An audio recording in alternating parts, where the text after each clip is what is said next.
Hello, everybody. Welcome in tonight. And there's a celebrate. I was ready for it. There's two celebrates. I was ready for it. But yeah, welcome in tonight. We are doing our weekly Ace Attorney here, our great Ace Attorney specifically with Soph. And we're in the throes of the last trial here. Are you ready for 10? 10? What? Don't, please. I forgot to put the timer. Please don't throw 10. Oh. Tomo has the worst fucking timing. I swear. Hold on.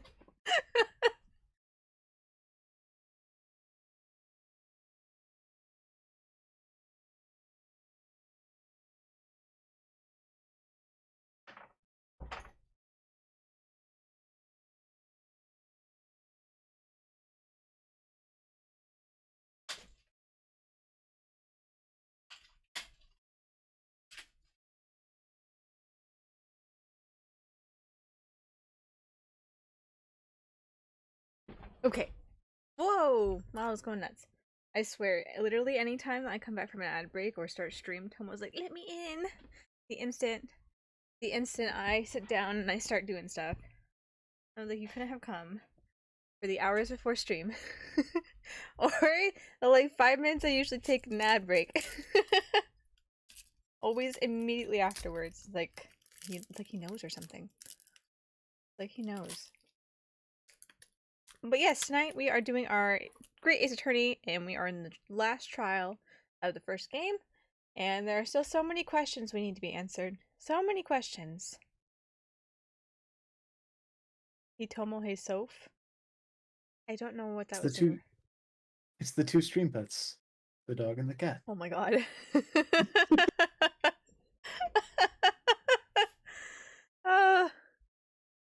You know, just the dog that, oh my gosh, he is like burrowing in my bed right now. Like he is going all the way under the covers and into the pillows. He's must be cold. It was pretty cold today. It rained a good bit last night, and then ended up snowing and icing over this morning. No wonder it's longer than Nayata's lost of injuries. No wonder it's longer than List, I assume, but that doesn't help me any. list of injury. No wonder it's longer than Nayata's list of injury. This case is okay. I was like, what is it in regards to? I'm like, I was just talking about Tomo. I'm like, I'm not sure where stream is right now for you, so I'm like, hold on. I'm like, I'm trying my best. Plus, I took an impromptu nap, so the initial thought for me is like, oh, I must not understand it because I'm not awake. That's the reason why I don't understand it. It's not because it doesn't make sense. It's because I'm not awake. That's the initial reaction at the very least here. But yeah, these cases are pretty long, but we're working through them. I don't think we'll finish it tonight because we still haven't met. I see your dirty patch. Wake up! I am awake! I know we're a bit late, but I woke up and I got my shit together. And here we are. If I wasn't awake, we wouldn't be here. But I know, it's such a strange concept, right? Didn't you know the stream camera and not projection, what's it called? Transmission just immediately starts as soon as I schedule it, no matter if I'm awake or asleep. Just double checking, good. But yeah, these trials are long. Like I said, I don't think we are going to finish it tonight. I feel like there's still too much to do, and there's at least one character I can think of off the top of my head that we haven't met yet. Plus, didn't we were just getting started with the what are they called? The not Scowlin, Skulkin brothers. We just gotten started with them, and I feel like that would be too early to leave them.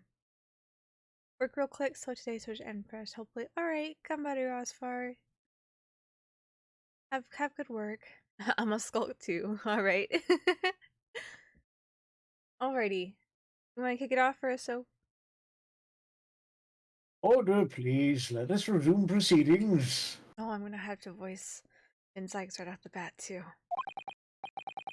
Witnesses, you will now retake the stand. We gotta remember to voice these guys. Yeah, I remember I listened back on. I like to listen back on the VODs just for little clips to make sure the audio sounds okay during the stream. Make sure that I don't need to adjust anything before the next stream. And for some reason, there was times where I voiced this man here, and it sounded on the verge of a really bad Australian accent. I'm like, oh no, oh no.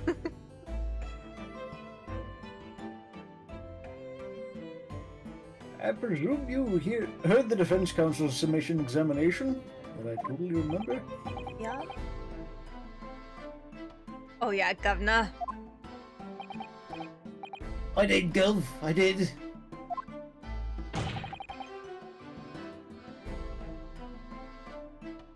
Hmm? Did you come up with the fact that it says Ima's when you did the lurk? Yeah, I think it does this a lot whenever someone sits lurk and then a message after the lurk. Because for whatever reason, it's picking up the word preceding lurk versus it just a general at, and I need to go fix it. The coding is wrong in the command. I need to go fix it.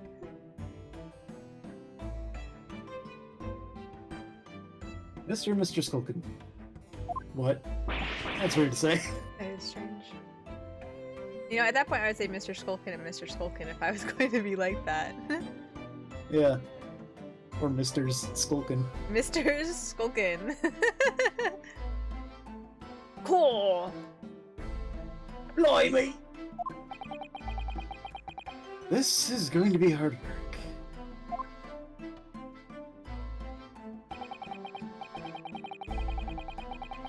Earlier in this trial, you gave the following testimony about your actions after you entered Windobanks.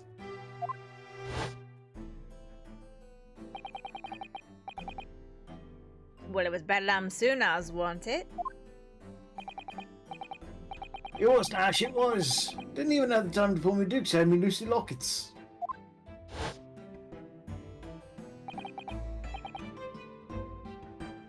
However, that was a lie.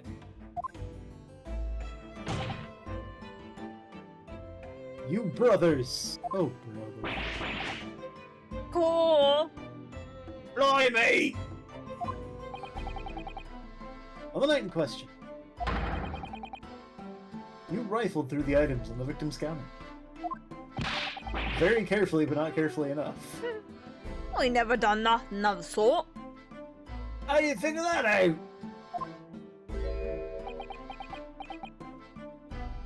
Should close Good your job, mouth. buddy. Flies will go in that. Rain will collect. Hmm? Rain will collect. Rain will collect. You will now give formal testimony once again. You'll tell the court precisely what happened on the night in question, and this time you'll tell the truth. Oh god. Each lie that passes your lips serves to increase the severity of your punishment. Oh dear.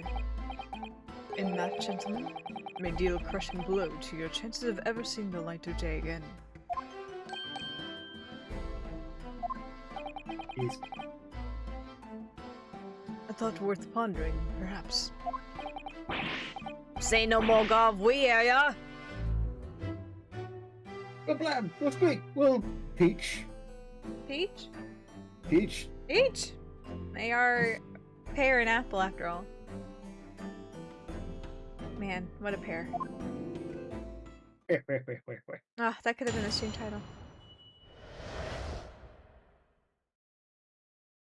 Illegal entry, the whole truth. Alright, we did knock a few things over. We won't rifle or nothing. It was only the gunshots, see? May as well jump and all that stuff went flying. Lummy, it didn't have given me a fright. We was thinking the shooter would come out the door and get us next. That's great. We stuck everything back where we found it and scuppered straight into him in the black. We couldn't have shot the pawnbrokers, eh? We never had a chance, did we? Voice is changing by the minute. So you admit to the defense's accusation. You did indeed ransack Mr. Winterbank's countertop on the night in question. Not ransack, Governor, no. That's right, Nash. That's right. It's more like we tidied up. Yeah. Impressive work, really.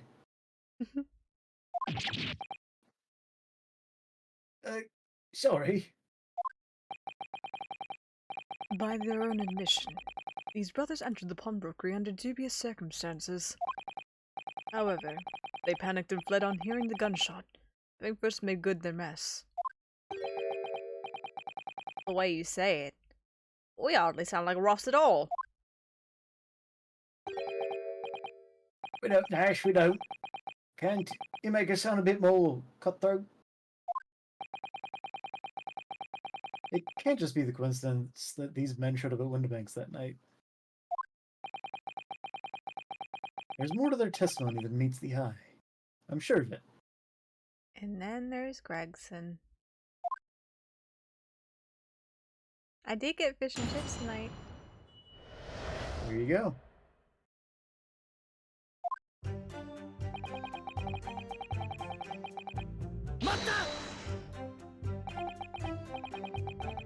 If that's the case, then why didn't you testify to that effect in the first place? Well, you know, we ain't exactly squickle clean, are we? Wait, Nash, wait. If we admitted to something like that, people would think we was up to no good. Well said, Ringo, me old China. We a lonely land ourselves in even more trouble. And in fact now, as a result of lying in your previous testimony, that's exactly what you've done. Landed yourselves in even more trouble.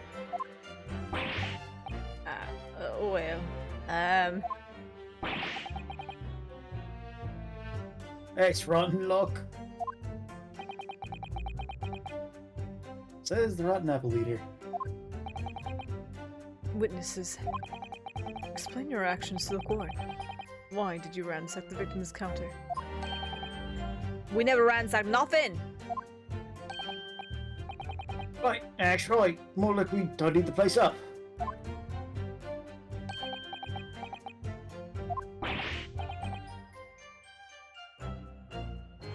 So, this feels like... I know it does feel similar. Sorry. What a face.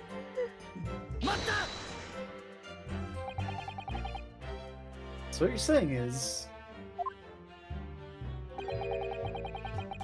Sudden the gunshot shocked you so much, you knocked all those things off the counter? Well, it shocked one of us much. It shocked one of us that much, yeah? This bag of nerves needs to be kept. Oh my gosh. This bag of nerves needs to learn to keep a shut on. You stripped down. Oh, it was loud, alright. Blimey, me dead granny would have woken up at that bang. Big brother screamed like a blooming baby and fell over on the counter. I'm hitting that Australian accent again. That really awful one. He knocked, he knocked over a load of books, candlestick and some skull whatnot. That got tangled in some marionette. What knocked over a picture frame? What knocked them scales on the floor? Really, Master, working quietly then.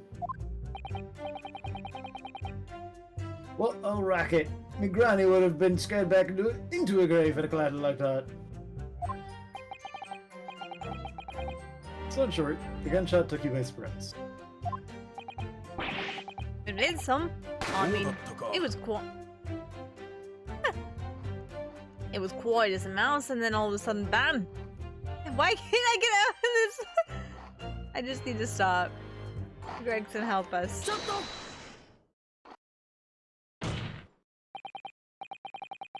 Inspector Gregson, do you have something to add?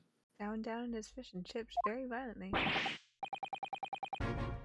Like I keep saying, I don't appreciate being lumped in with these scoundrels. No, something bad about their testimony.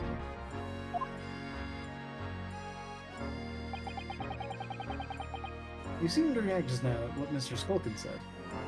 Welcome back, Asfar. Did it make you think of something?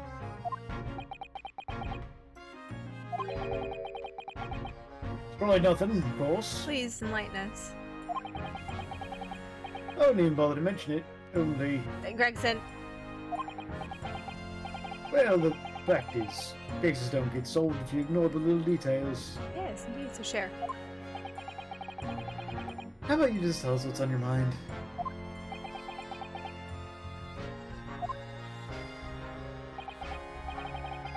As you know, we brought these fellows into the yard for questioning last night. And the statement they gave then told a slightly different story to what they're saying now.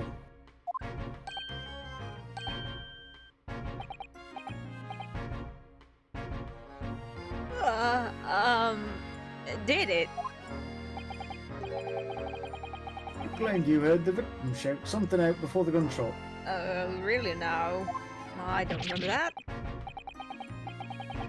Might have, Gov, might have. Does ring a bell now you mention it. Granted, it's only a minor detail, but still. Can't help feeling like perhaps you've been a little sloppy with your testimony there, fellas. I discovered the witness's testimony has been any more sloppy than it has hitherto proven to be. I shall be forced to bring the very harshest punishment to bear against them. Guilty verdict. Bears. Okay, right this time. Did you just say bears? Yep. Bears. The worst punishment to bear. The worst Bears. bear. Not the bears. Good thing Juan Corrida's not here. Oh, that's it, yep. It's all coming back to me now. Then speak. Work. So...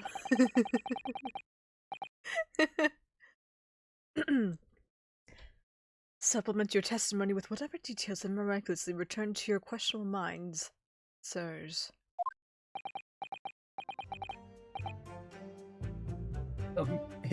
Right, sure, Gov.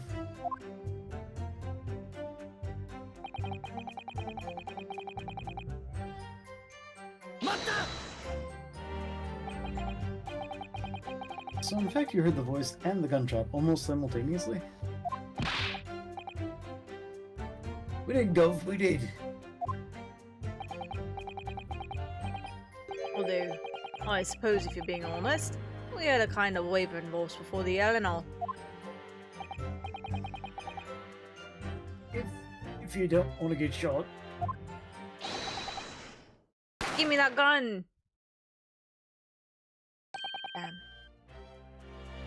Going to think. A career in acting tragically missed.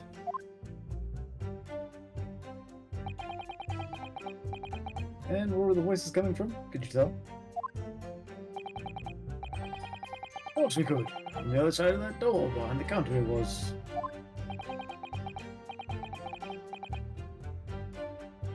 From the storeroom, where the victim was found dead.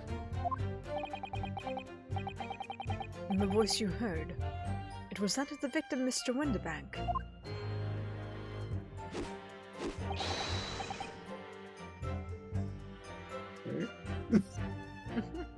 Burn his life, of course it was.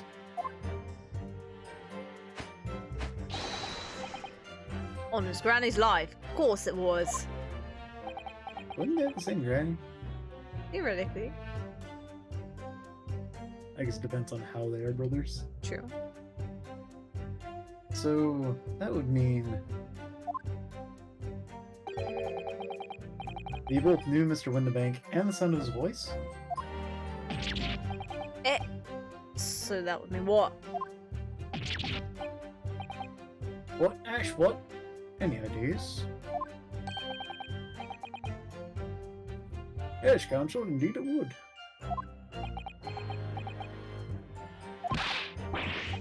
Nah. Oh, we didn't know the geezer.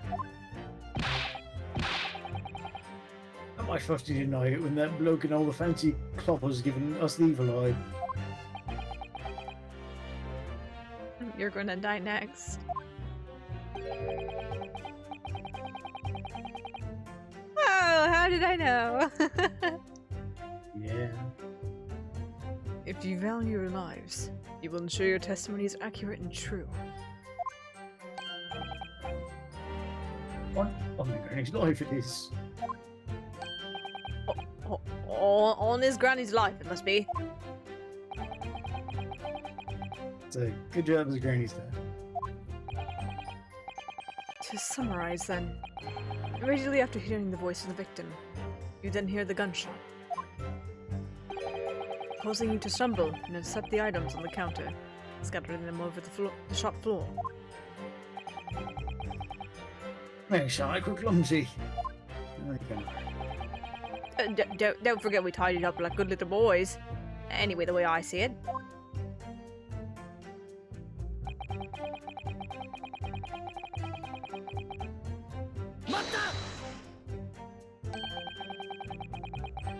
You're saying that Mr. Winterbank had a gun in his hands?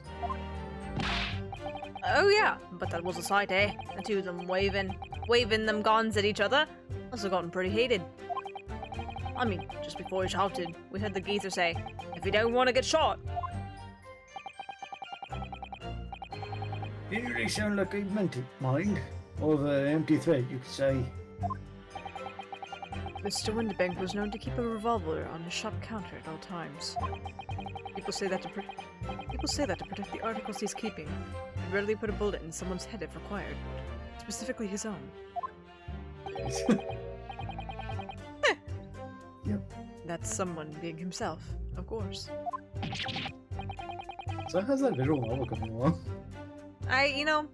It really is just kind of a patchwork mind piece at this point. I haven't put it down on paper, but obviously got it all stirred up in the noggin.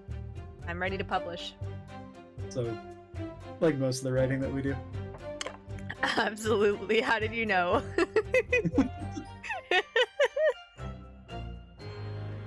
Good grief. Extraordinary devotion indeed for lovingly misguided. Well, he certainly sounded like he was ready to pull the trigger the other night. Only the person he was going to shoot beat him to it. Cooked his goose proper. Bet you wish he'd squeeze the trigger instead of wasting time shouting, "Give me that gun." And it was directly after those words that you heard the gunshot? It was more or less at the same time, Gov. Give me that gun! Bang. Going to think.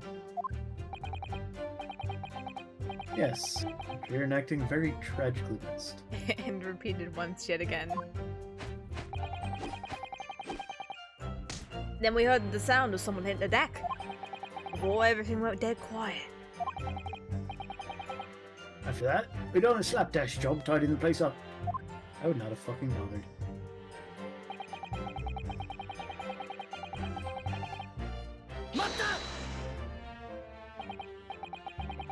So, you didn't try to open the storeroom door then? Not on your life. You were definitely quiet after that, I did. Put the wind right up me. But anyway, the door was locked, wasn't it? No way that was open. Yes, of course. It's locked from the inside, or so we've been led to believe. Yours, Gov, it was from the inside. What about the outside? Right, so we had no way of knowing what was going on there, did we? Unless there's some other way to get a view of the inside of the storeroom. How do we know it was locked from the inside? Yeah, that's true. Because locks work on both sides of doors a They lot do. of the time, and I think that's the case in this one. I'm going to assume this is probably a more... I don't know how sophisticated locks were at this point in time and what they're thinking. It's like, you have locks nowadays where it's just like, you twist like a spinning bit on one side and it locks from the other side and you can put a key on one side. Yeah. But I have a feeling that this is more of like the keyhole type of door, where like you insert the key from a hole on either side of the knob area, and you can lock it and lock it from there. So I don't know. It could have been locked from the outside. Like, he has to be able to lock it from the outside. Yeah, he would too. Because what would be the purpose of a storeroom if he couldn't lock it himself? Unless he sleeps in there. You know, maybe he does. I don't know. Well, I guess at that point he would never be able to leave the shop. Yeah, true. Maybe he sleeps in his storeroom and cuddles up to his revolver every night. Wakes up and walks out into the floor room. That's totally safe. Yeah. There's only one bullet in there, it's fine. Like, through the keyhole, or a spy hole, perhaps? I don't know what you mean by Beyblade locks. Don't ring no bells. Don't light no lights. We had to cut and run before we noticed anything like that.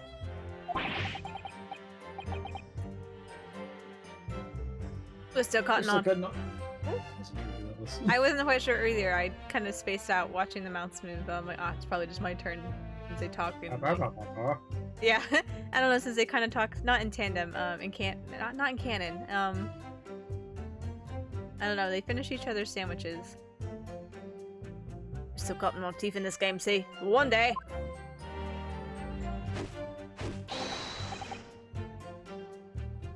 Really got the mustard. Greg said, "Don't include me in your misadventures." Don't lump me in with them. Don't lump me in with them. Me, anyone. I'm sorry. Go on. Please cut it out. I was about to say me when anyone says, "Oh yeah, we share a brain cell." Oh, do not let me in. I may be sleepy, but I do not share the brain cell. I have my own. I own my own. I am a sole proprietor of my brain cells. Thank you very much. It came to pass that somehow I'm the one in the group that always has the brain cell. I'm like, I also have my own brain. Yeah. It's funny that you would be the... Well, okay, it's not funny that you'd be the one designated with it. Because it would make sense that you would have brain cells. But it's funny that you got lumped in... Yes, yes, that's the strange part. It's strange that you're included in the rotation.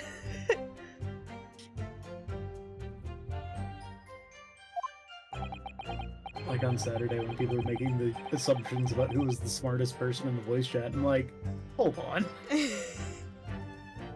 Hold on a second there. Yeah, I was like, don't let me in. For several reasons. Don't let me in with all this here. We're not playing that game.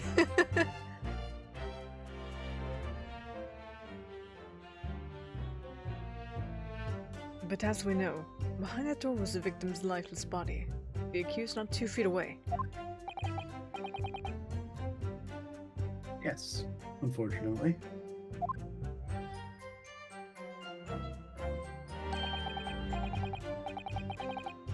Jean was in there, unconscious, with the gun in her hand. To confirm, would it be correct to say that neither of you set foot inside the storeroom? That's right, Gove, that's right. Couldn't have, even if we wanted to.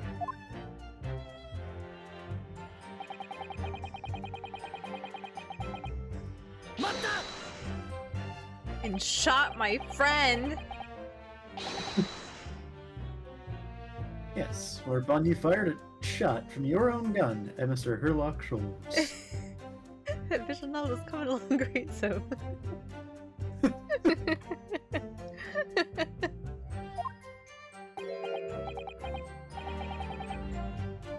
Oh, yeah, we was a bit hasty there. It was nice, it was. Truth be told, I was already shaking like a leaf when you lot turned up. You're shaking like a leaf and put a lot of gun in your hand.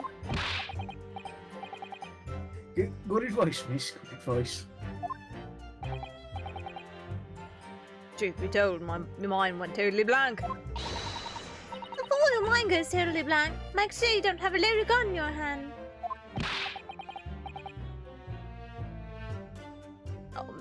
mental note made, miss. After that, we legged it down the street, but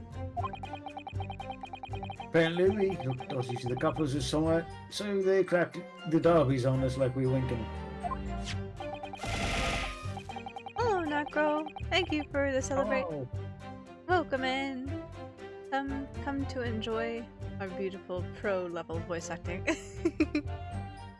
As the voice for this one witness changes. The one witness I'm voicing here changes every single line.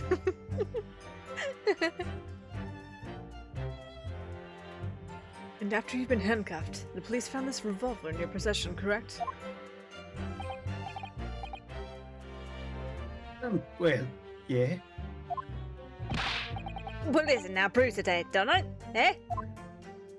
I don't even know what I said in that line there. Yes. Yes.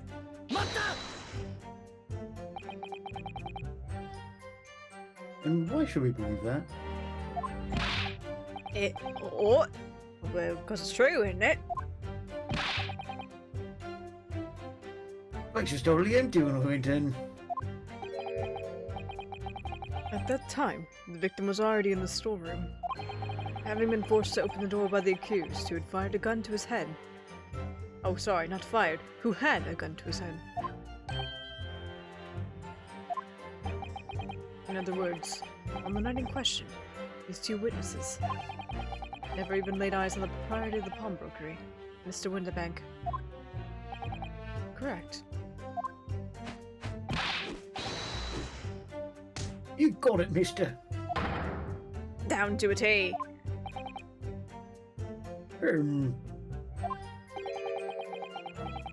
So the Smokin brothers never actually encountered Mr. Winterbank?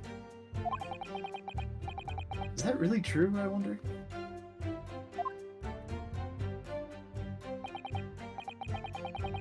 That's it? That's the full extent of their testimony? Yeah. What is it, Reno? You look very fierce. Rawr. Gowl. I could pour you some herbal tea if you're tired. Oh, thank you, but I'm fine. Being such a logical thinker, you'll probably laugh. But I feel as though these brothers are still hiding something. Something important. It is nothing more than a feeling, though. I have no proof to support it. Well, feelings can be very logical at times. Nope, they're stupid. Sorry? Like a gut feeling could be a subconscious analysis. People's expressions, the movement of their eyes, the words they choose. You can take all that in your brain and quietly analyze it to come up with a feeling like you described. You concluded that there's something suspicious about the testimony without knowing why. That's all. I think you should trust your instincts. Harris, thank you. Sometimes I think she's 10 years old, I must be 5.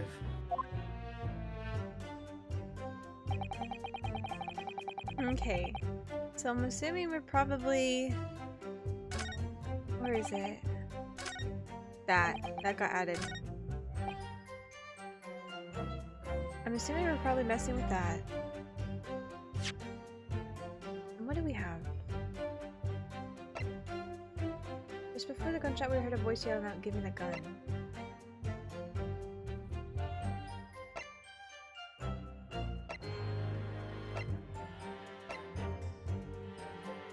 But what we do with that information,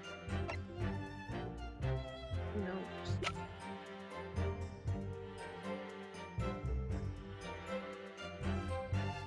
Do we present the autopsy report? Because it says a single bullet wound from the back. So in theory, if someone was aware that there was a gun being pointed at them, and they were saying, "Give me that gun," they would be facing their assailant.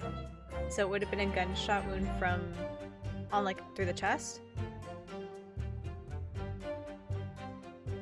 Yeah, I mean the picture shows. I don't think it's the picture would necessarily show. It does also mention, though, in the description, a single bullet wound in the man's back. True. That's my theory on it, at least. Who knows if Ace Attorney is gonna Maybe. follow that? Thanks for watching. Not industry. Where's my?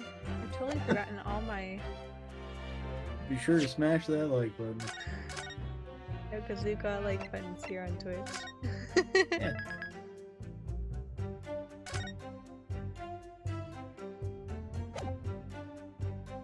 Be sure to hit that subscribe button. Yeah. Okay, I'm saved. I'm gonna give it a shot with the autopsy. That's my theoretical. Let's just consider the implications of that statement for a moment, shall we?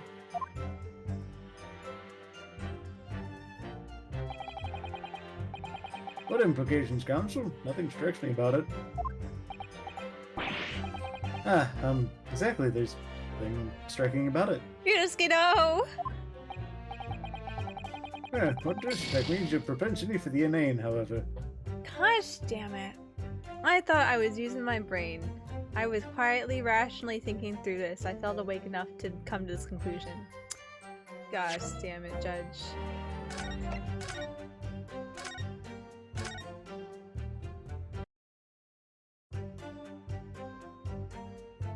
Okay. That's what got added, so I'm gonna assume that's probably what we're gonna go on.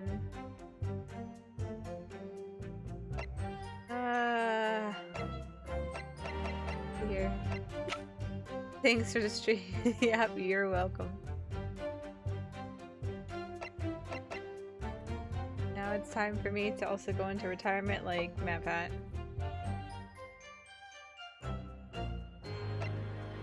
There's a react button, don't know what it does, so supposedly I've never actually gone and looked at it and seen where to like see the data, but what I've heard the react button is like at a certain point in a stream, if you like or dislike something, it like puts a marker of, I guess, the audience's feeling about a certain point in the stream, and it's good data points for streamers to know, oh, okay, people like when I do XYZ content. Huh. That's what I've heard at least. I never use it though.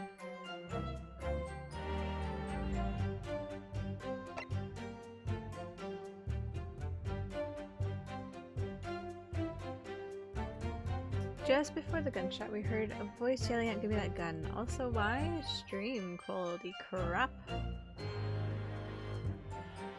That's what I want to deal with tonight. Yeah. I'll let it run its course. It's still running. It's like it's still running on. Pretty much just red everywhere. Unstable.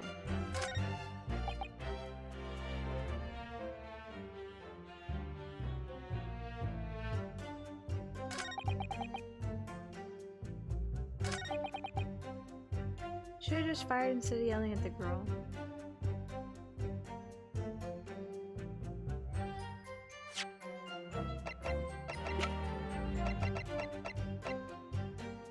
When did I expect that Gina was holding? The bloke who owned the place was holding a gun, so he should have just fired instead of yelling at the girl. But graduation? What? I don't know what a galley graduation is. I know what graduation is. I don't know what about specifically a descriptor a galley graduation. I don't think we ever said there were two guns in there. Yeah. This is my next thought. Because they assume that he's holding a gun whenever his gun is being held by Gina. Or at least theoretically it was.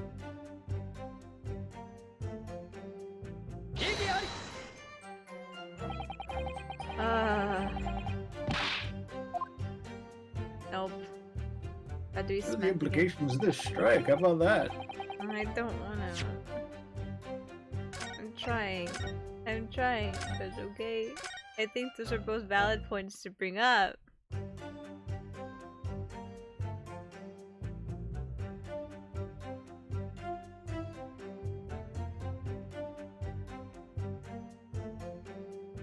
Yeah, but that sounds so asinine. Like, I heard that's what it did too, but people in chat can tell you anyway. That's true. I think it's probably marketed more towards a larger streamer, where chat is more of an entity than individuals, you know?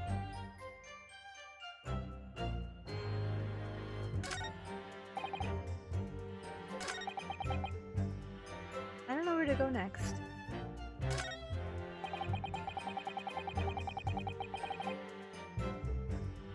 This is one of those weird ones where you have to like backtrack, but I think we only had one before that changed. Yeah, the only one that changed was this one. This is what got added. And looks like that's just the second one. Yeah, I think we pressed the first one and we got this particular line added in afterwards. I remember it came fairly early on, because I don't remember them saying that, and then they're like, oh yeah, by the way, the man said this. The man.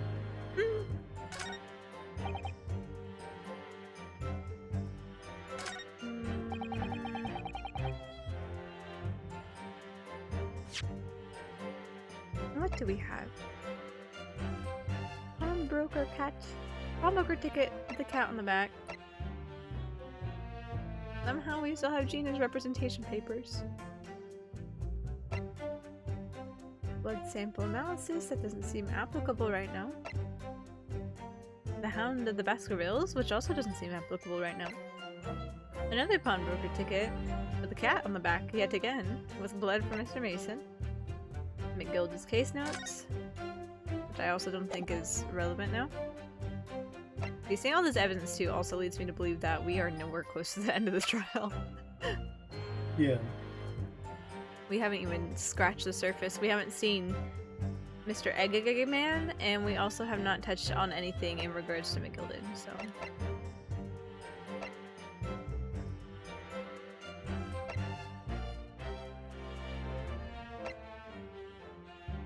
Those shooting photographs. Stereoscope. Armband. Obviously Cosmo's soul is the only evidence you could ever need. It will show you everything and anything you wish. The thing he got hung up on was the reason they were there. Because he said it was a weird coincidence that they were there that night in particular. Yeah, that's true. So I don't know if we need to like work in that direction.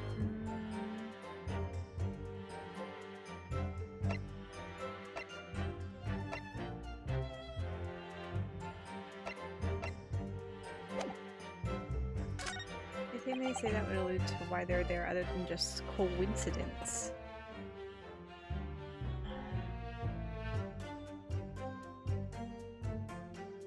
Should just fire into the girl. And she should come at the door and get us next.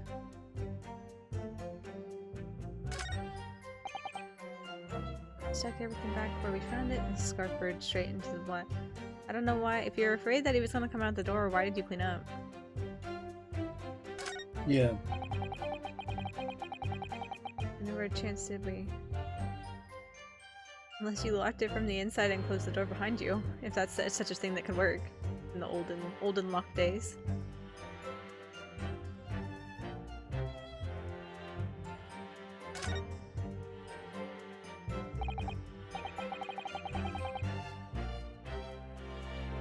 Womp womp. You look very fierce. I don't know what we're doing, Iris.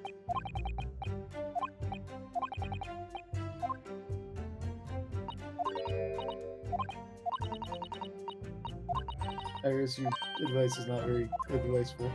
It's not.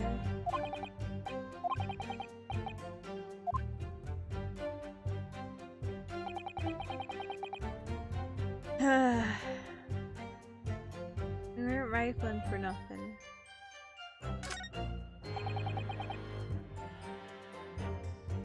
We didn't notice anything missing, did we? Just that the lamp was broken. Did we even technically notice that? You know, you and I did. The game, no. The game. What's the weird thing here? Obviously Ah, the yes, lamp. this book was an inch to the right. Yeah. Not the broken lamp. Not at all. Huh. Jade in my head.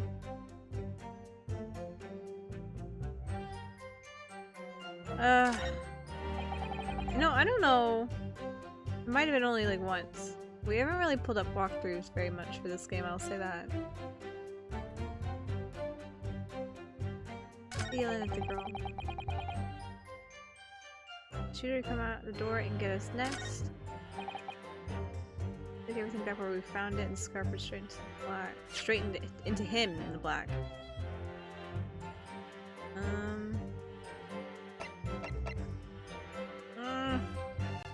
Brain don't work. Brain will consult Google. Because other people... oh my gosh. The Google thing is so cute today. Even Windows, you know how like at the bottom on your, I guess it's a taskbar, there's the search option on the far left? There's a little frog jumping over a tulip today. And on Google, there's a little frog sitting on a lily pad that's labeled 29 between, I don't know, like a little cattail labeled 28 and 1. It's so cute. What am I looking up? I'm looking up Great Ace Attorney Adventures walkthrough. Spoiler free. I love spoiler free. Game facts.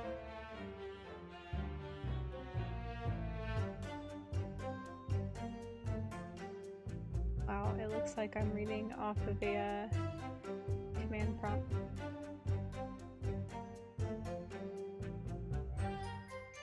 Okay, we gotta scroll all the way down.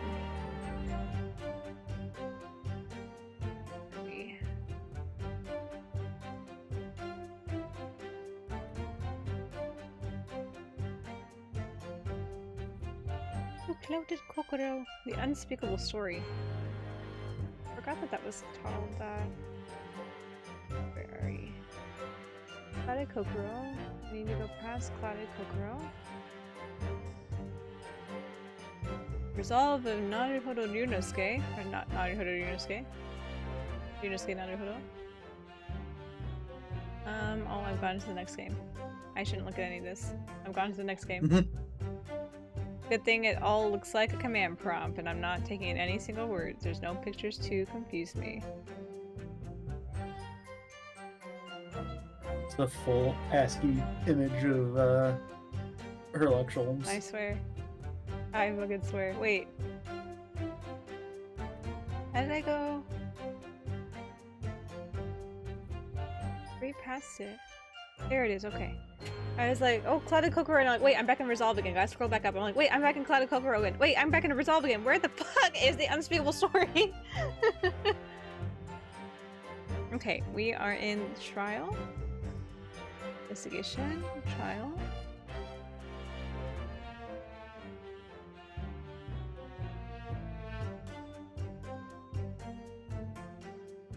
The jurors. For the jurors. First. Breaks and pursue him.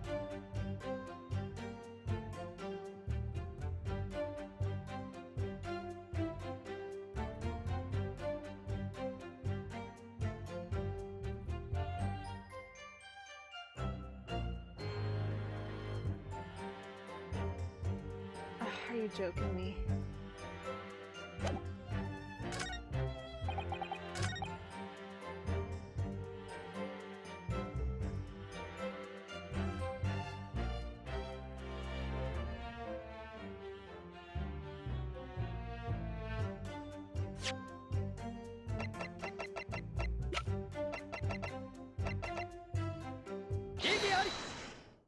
What?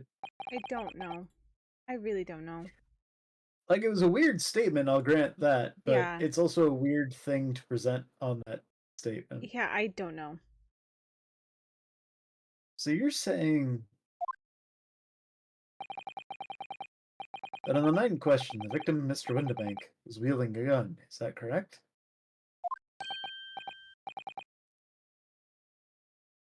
That's it, Gov. You got the picture. Speaking of pictures.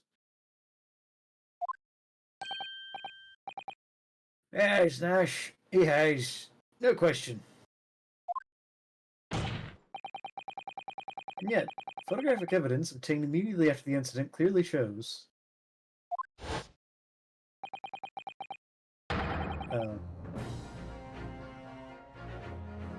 That Mr. Windebank was not holding a firearm of any description. Totally couldn't have slid away from his body.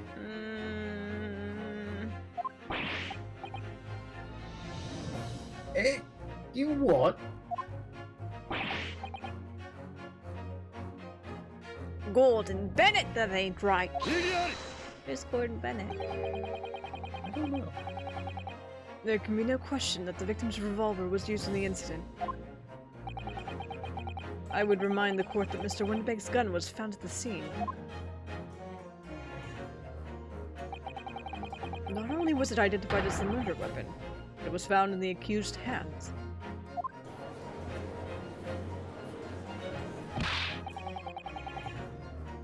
The way that the two brothers were standing with their arms out like that, I instantly vivid imagery of like the. I'm not sure if it was actually from the music video or if it's just a goofy thing that someone came up as a meme. But the whole take on me, like you're lightly jogging down the sidewalk or something and you're waving your arms like that. Yeah. Like they're about to make a TikTok with the sound take on me. Okay, before we get deeper in this, because I feel like we're opening another can of worms here and we spent too much time on this. Let's go ahead and take our ad break here real quick, and then we will actually get into the heart of the matter here. So, be right back, guys.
Alrighty. Back from ad break here. Thank you for the celebrate soap. Yeah. It's here. Thanks for the celebrate as well as far. Alrighty. Let's get back into it. Yeah, that mole Tula used the victim's own gun to finish him off. I see your attorney's badge too, as far. Give me that gun! No. I see your attorney's badge as well, Lex. Hello. Welcome in. I hope you're doing well tonight. Playing thing. It just shows up so many times. It does show up so many times. They like to repeat Stay themselves. stay exactly where you are, right there. Yunosuke is a director now. It's whose line is it anyways? We're playing Hollywood director. I'd like you to redo the scene in XYZ reasoning. Told you, Lex, you need to consult a doctor. Damn, Alex, yeah, that's not good. You really should see a doctor about that. Eh? If the crime had taken place as you've so colorfully described in your testimony 3 times now, it would give rise to an undeniable significant inconsistency in the final moments you just acted out. Goodness. Are you sure, counsel? You intrigue me, my learned friend. Well, let's see some evidence to support your claim. Where's the proof that demonstrates this inconsistency in the witness's portrayal of the victim's final moments?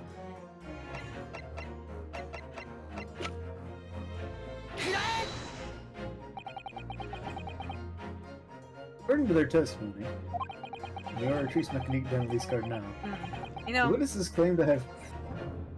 What? so you know, at this point with the reason that we're going on where the judge is like, that's not sufficient evidence, maybe you should think about it again.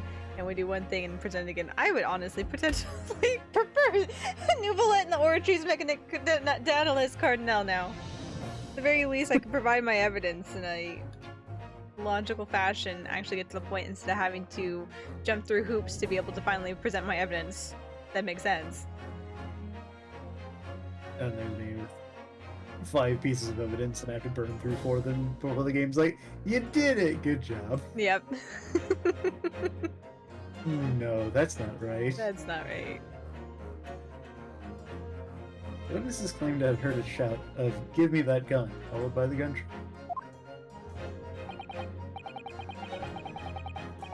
Indeed, with the 2 events happening almost simultaneously, or so we've been led to believe.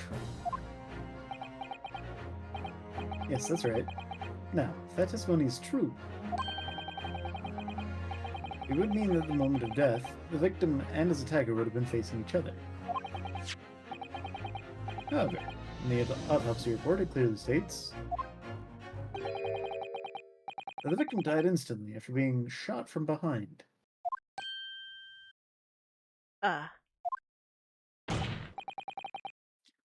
So, as I stated before,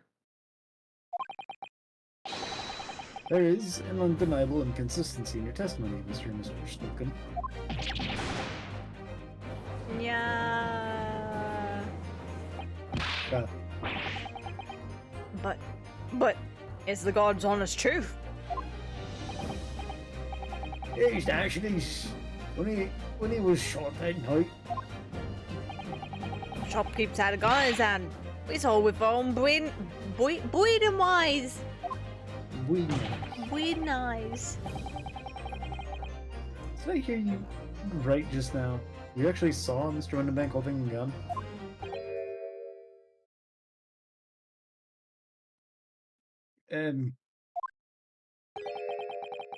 Somewhat like it must have slipped out.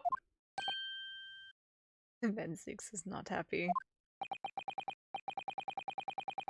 Ladies and gentlemen, you've all just heard the admission by these 2 witnesses.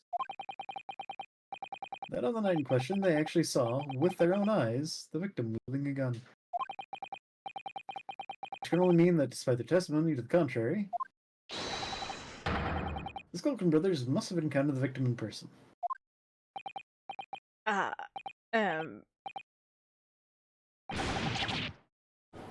Nah. Order, order, order! Witnesses, explain yourselves at once. Well, thing is, it wasn't supposed to, It would seem that my previous warning fell on deaf ears. I made it quite clear that false witness would be the death of you. Now it falls on dead ears. damn. I'd understand that you replaced the untruths of your original testimony with renewed lies? Ever so sorry, Governor. Truth is, see, we, Out, how she got it out. If we love now, you know what it'll do to us. He? What are they talking about? Eggman. That's right. Let me make your position here perfectly clear. You will talk. There is no other option available to you. Ugh.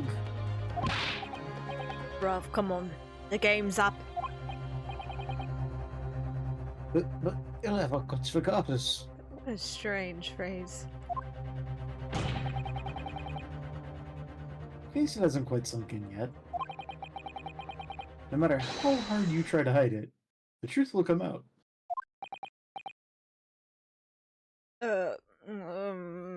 Also keep saying words like that. I mean, just kidding. Keep saying words like that. Keep pursuing the truth. Keep being insistent that you are pursuing the truth. Maybe you can what's the word? Reconcile with your boyfriend across the courtroom.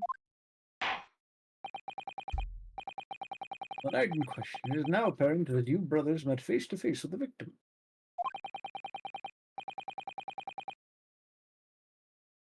I demand that you testify again to explain the precise circumstances under which this meeting took place. Please testify again. We're not going to accuse you, or not accuse you. We are accusing you, but convict? We're not going to charge you with perjury. We're going to have you testify yet again.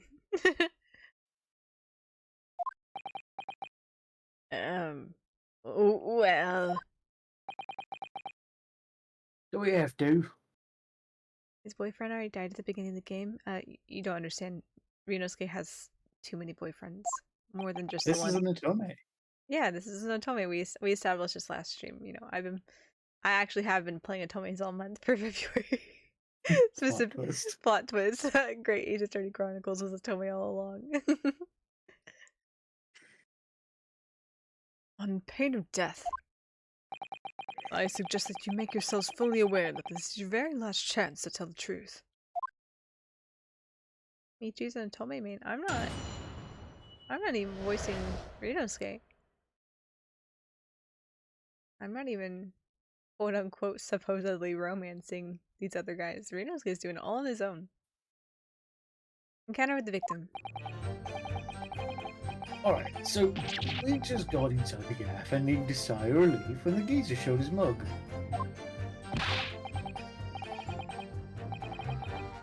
Give me that gun, he bellowed, and then he flew at us like he was possessed. I thought we had it. Wrong geezer, that bloke was strong as an ox. He chucked me over the counter. Maybe the Otome was inside us all along, you know. Part of me kind of wishes that was true, but at the same time, the Otomes that I picked this month, I'm like, you know what? I'm kind of glad that the Otome is not inside all of us all along. I'm kind of glad I'm not an Otome main.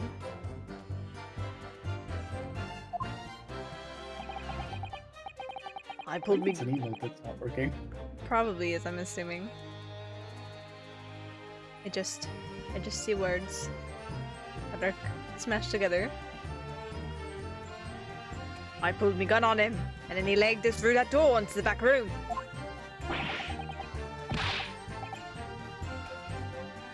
Never had nothing to do with killing him. It's all what happened, I swear.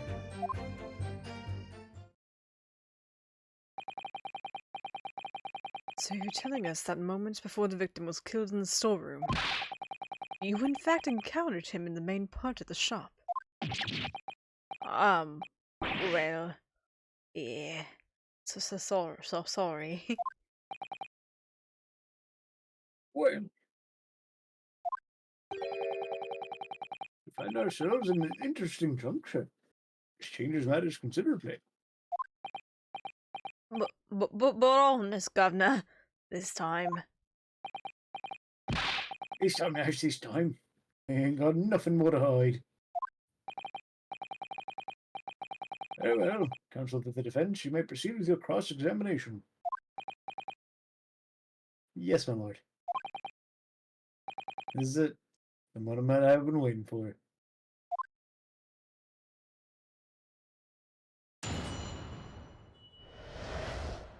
Encounter with the victim. Let's go. Showed his mug. Elaborate.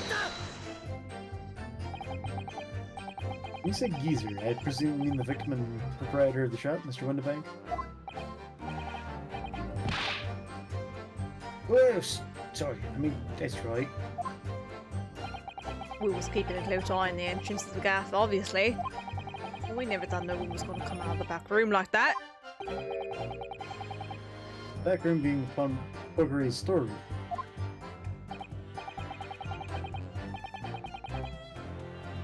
That must be where he popped up from. One place he could have been. So, it would seem the victim was already in the storeroom when the brothers entered the premises. Which means Ginny must have been in there at that point as well. That doesn't make sense. Is it? If Gina had threatened Mr. Windelbank into the storeroom with her at gunpoint, then why would he have emerged from the same room all alone with the brother when the brothers arrived? Oh, I don't know. Did you see the accused at the time? What? That mole Tula? Couldn't tell you. No way, Cobber. We had bigger fish to fry then. I mean, the old geezer just lost it.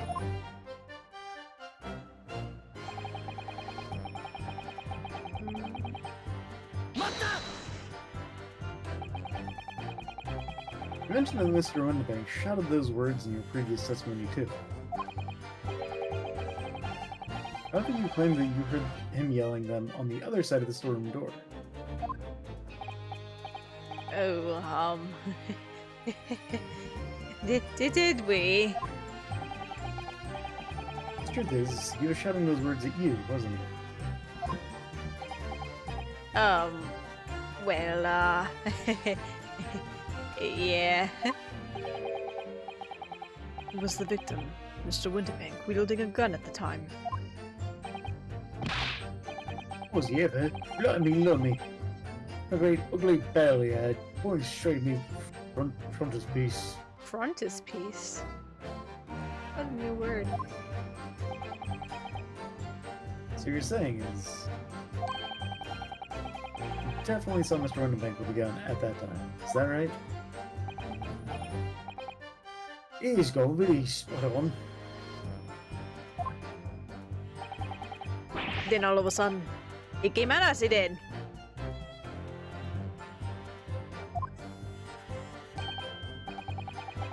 Who's Bedlam? I don't know what. Who's going for who? Frontispiece, an illustration facing the title page of a book. Or in architecture, the principal face of a building.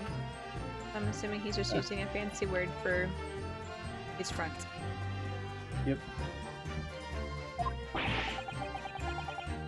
You're clearly all going for each other. Like Nash said, we thought we'd had it. I mean...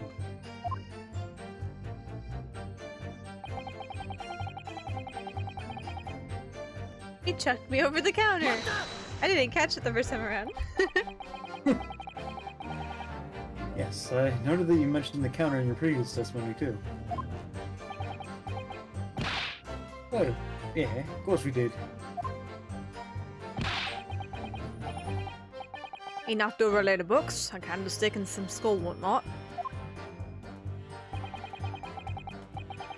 I got tangled some marionette, what knocked over a picture frame, what knocked over them scales on the floor. Deja vu.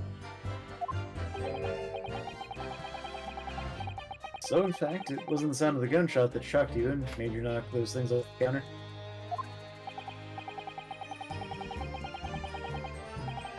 Well, big brother here went flying over the counter like a gunshot, I tell ya. And the old geezer pinned him.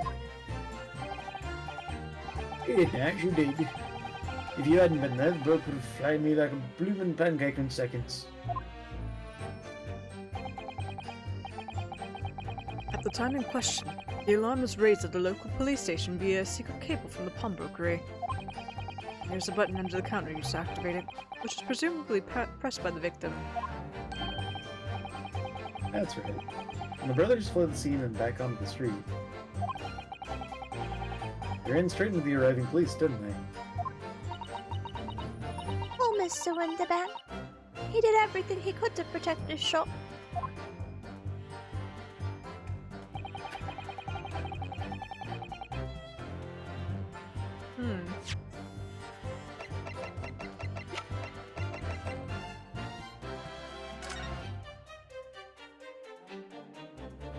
So, I understand that's presumably why the lamp was broken.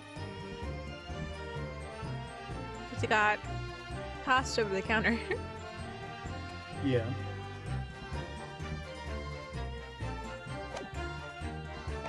I still don't understand the Gina with the gun though.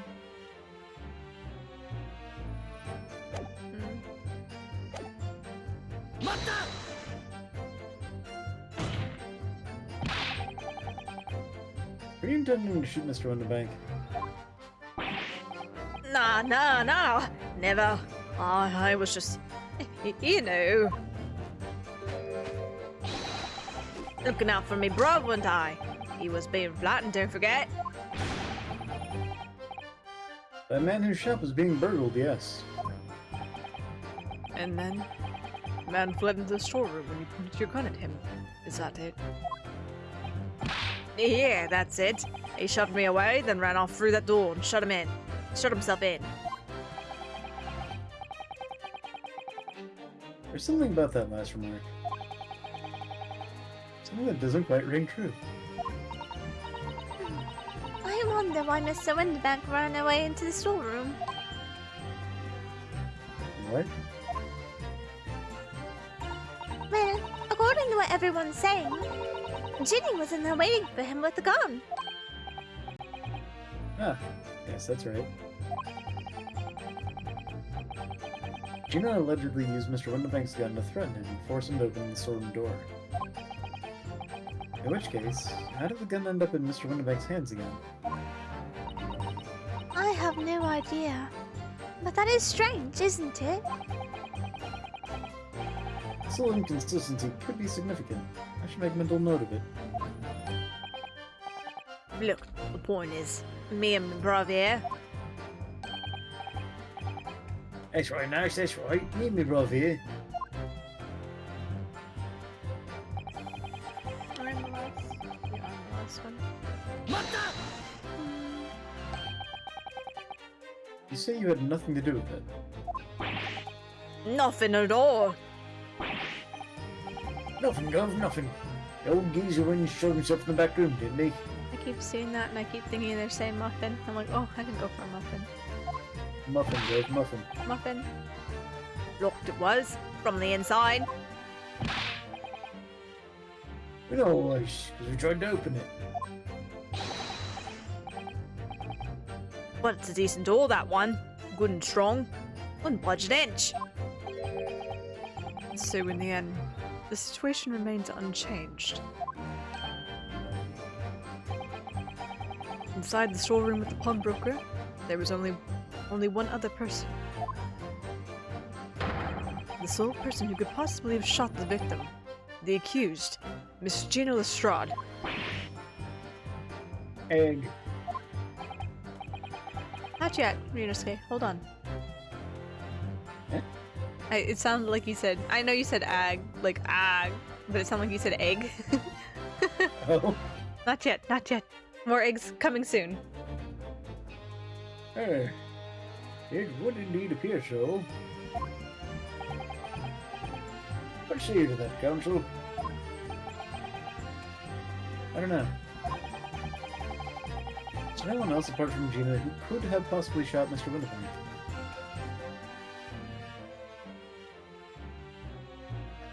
Mm-hmm.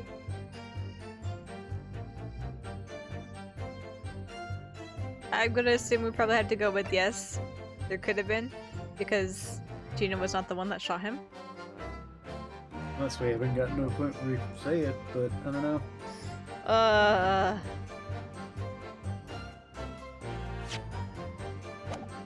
When in doubt. When in doubt. Save, save, save. Hmm? Oh. I said pinky out. Pinky out. Sure, I guess we could do that too. When in doubt, save. Let's go for it and see. Oh. Mr. and Mr. Skulkin. Nah. What? What's that look for?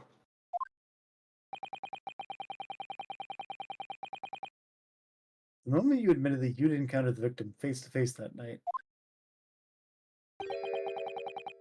The course of this trial changed completely. It did. What is your point, my learned friend? question we must answer is who could have shot Mr. Winneback? And it is the belief of the defense that the defendant is not the only possible answer at all.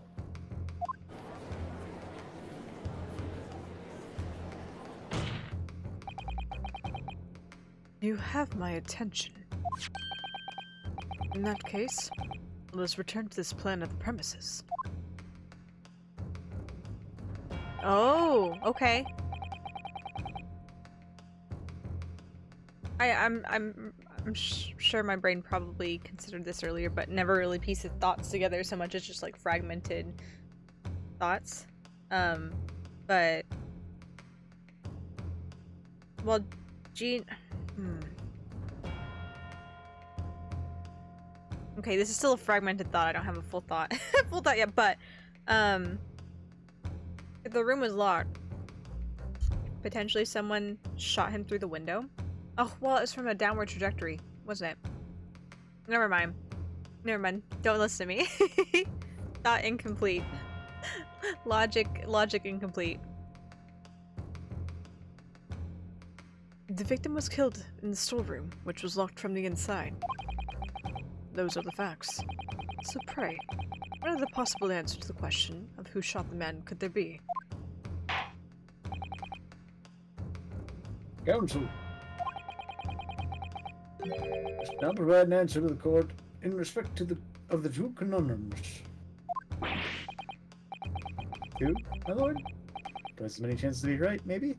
Twice as many chances to be wrong as well, you're just okay? Don't worry about it. Indeed. Namely,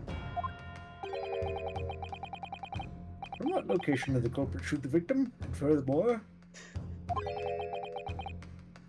where was the victim at the time?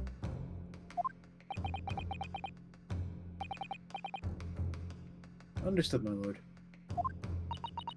Are you alright, Bruno? Not entirely sure, but there's one thing I'm sure about. If I can prove that there's a credible new alternative to what happened, it would change Gina's prospects hugely.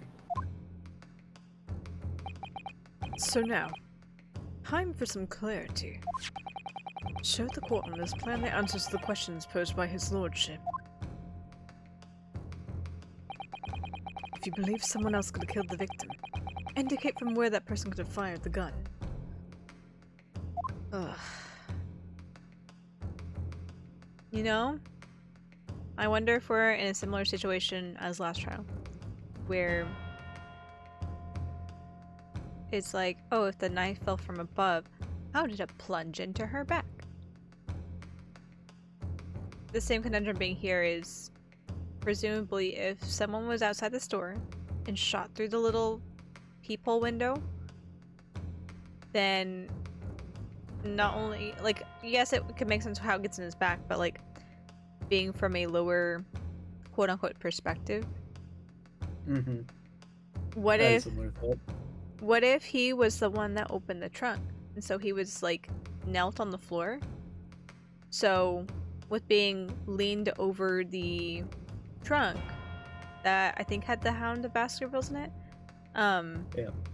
If he was shot from the door through the peephole, and while it was pointed at a downward trajectory from quote-unquote higher up, since the perspective of his body being more prone to the floor, it looks like it entered him from a lower... If he were standing straight up and down, then the bullet wound entered him on his back lower than it exited through his chest. Yeah. Glad we're on the same page. I believe someone else could have killed the victim. Indicate from where that person could have fired the gun. I'm going to say right here. Okay.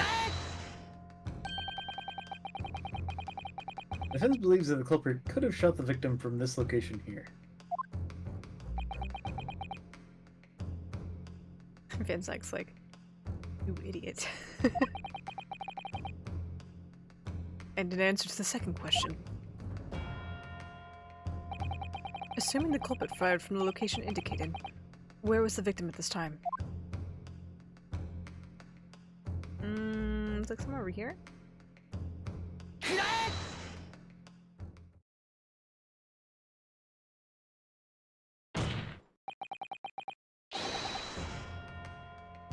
culprit shot the victim from outside the storeroom. This Or at is. least partially right. I know. I'm like, this is this is promising.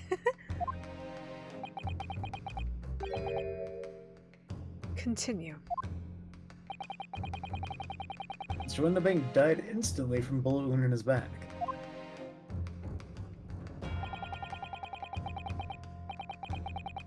Looking at the stain of blood on the storeroom floor, it doesn't appear that the body was moved after death.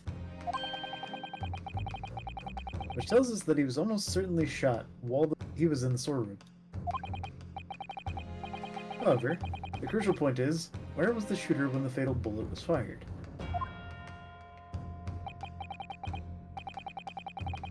So you are adamant that the shot was fired from outside the storeroom?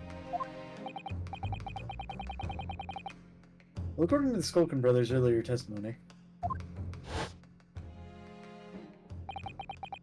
I pulled my gun on him, and he legged it through that door into the back room. if Mr. Windabank ran away through that door,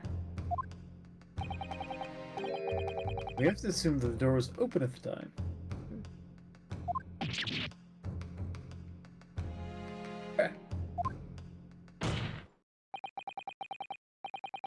Is it precisely that moment when the victim was fleeing for his life? These brothers had the perfect opportunity to shoot the man in the back once he was inside the storeroom. Sure, I was thinking too far into it, perhaps. Nah. Gag. Come to think of it, do you remember what the prosecutor said at the start of the trial? Moving on to the findings of Scotland Yard's coroner. His report state that the bullet entered the body on a rising diagonal trajectory. It means the victim was likely shot by someone significantly shorter in height than himself.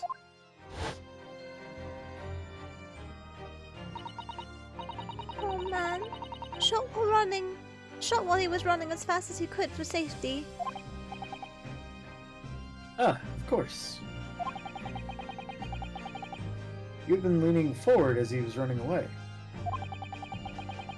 So even if the bullet was fired horizontally, it would still have entered his body in an upward trajectory. So the culprit isn't necessarily someone shorter than Mr. Winterbank. I'm sure my learned friend can't have forgotten that the storeroom door was found closed and locked from the inside. He claimed the victim was shot as he fled into the room. Do you also claim his corpse was dexterous enough to turn the key in the lock? Egg. But... Maybe someone else locked the door. What if they're lying and they were the ones that closed and locked the door? Yes, there's someone else who could have locked the storeroom door. Is that so? Very well then, counsel. Present your hypothesis to the court. In the scenario just described, the defense's assertion is that the victim was shot from outside the storeroom. In which case, who shut and locked the storeroom door from the inside? The Hound of the Baskervilles. Obviously. Alas, we don't have the Hound of the Baskervilles on our profile list here. Shaking my head.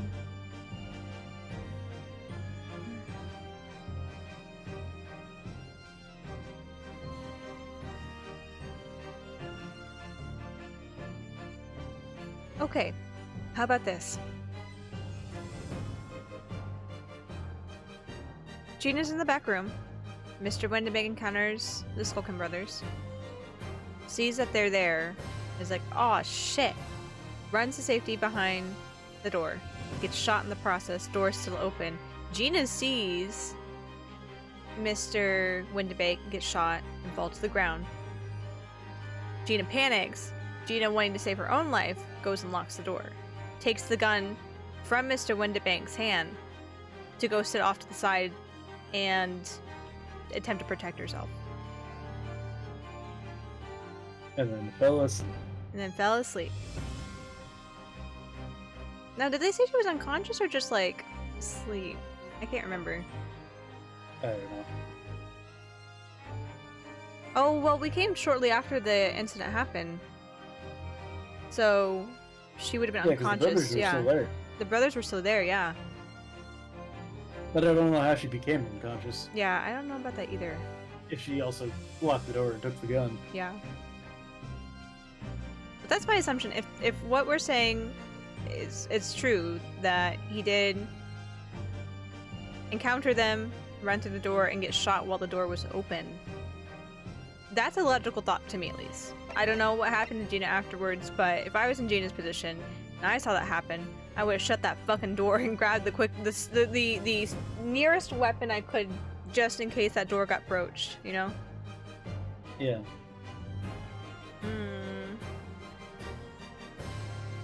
I'm afraid to say her name, though.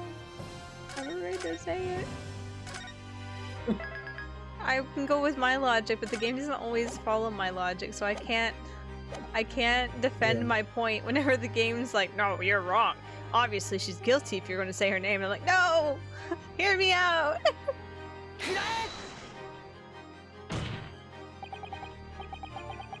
Obviously, the person who locked the door was the only other person inside the storm at the time. The defendant, Miss Gina Lestrade. That's absurd. You're suggesting that the accused deliberately engineered the sealed room. For what possible reason? Such actions would only serve to tighten the noose around her neck. I'm inclined to agree, I must say. Well, counsel? Well, she's trying to defend herself. Come on, Ryusuke. Come on, please. Ah, yes, that's a tricky one, that, isn't it? Ryusuke, please. Half-baked notions have no place in my courtroom, counsel. Remember that, please. Ryusuke, please. But of course, Oh my gosh, going go straight to Jenny's, but I can't. Iris, sorry. but of course Jenny would have locked the door. It almost goes without saying, doesn't it? It does. Well, if I was Jenny in that situation, I know I would have locked the door as quickly as I could. I mean, those two burglars had just fired a gun in her direction, hadn't they? Oh, yes, obviously. Before the two brothers arrived, Miss Lestrade and Mr. Winterbeck were in the storeroom together. Now, I don't know what went on between them at the time, but at some point, Mr. Winterbeck must have heard the intruders breaking into your shop and left the storeroom. Computers, eh? That's us, bruv. If your theory is correct, that would leave the accused alone in the storeroom. Yes, it would. Then, probably only moments later, the victim fled back through the storeroom door, hoping to escape danger.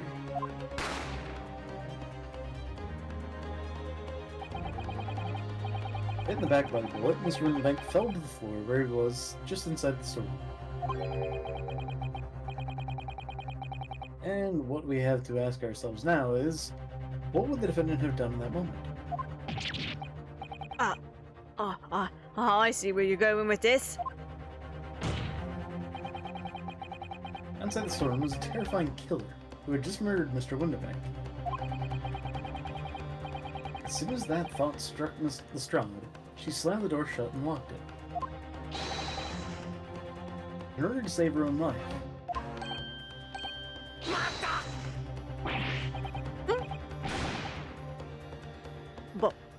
But I mean, we ain't the ones who done it. We ain't gold, we ain't. You don't believe us. I mean, come on, we never shoot no one. What'd you have done? And why did you shoot a guy? Oh, I knew that was gonna happen, Tomo. Oh no. You dumb dog. Hold on just a second. Yeah.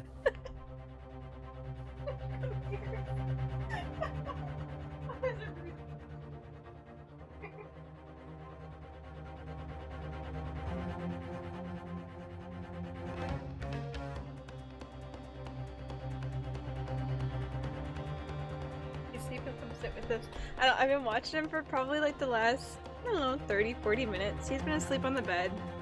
I have a little gap underneath my monitor at my desk that I can see directly to my bed. And he had like almost his back hips hanging off the edge of the bed where he was laying. Oh no. And so I was like, oh, that's not good. I'm like, he's still okay, he's stretching and moving, like he should be fine. And I saw him just roll over a minute ago. I'm like, oh no. Oh no. He's gonna slip and slide. His hips are gonna go off and he's so long, he's just gonna go whoop right on the floor. I'm sorry you had to wake up and immediately fall off the bed. Should have picked a better sleeping spot. He's been doing that. He hasn't fallen off the bed yet, but at night when we go to sleep, for whatever reason, he likes to sleep right on the very edge of the bed, not up against the wall, but up against, you know, not up against, on like where the open air is. I'm like, you goofy dog. There is so much room. We have a queen-sized bed, and it's just you and me, and you choose to sleep on the very precipice. Like, holy shit.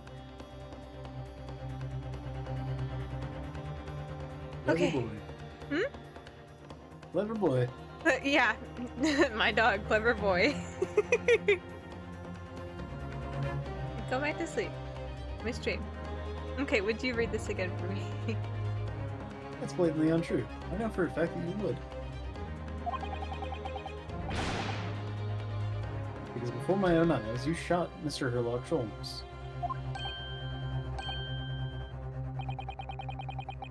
There's only one logical conclusion here. Mr. and Mr. Skulkin, you brothers had every opportunity to have been the true perpetrators of Mr. Winbank's murder.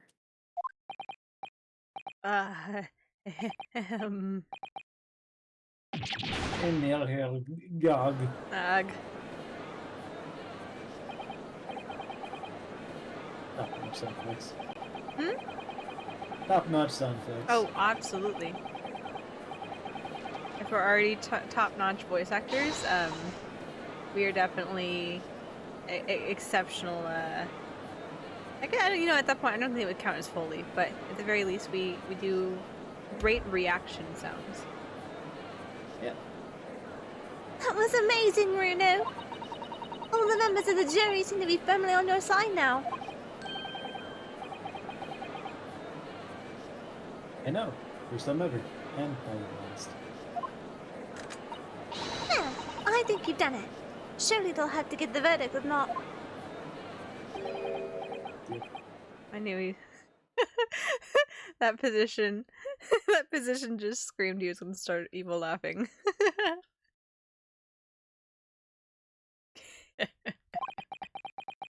Admirable effort, my learned friend.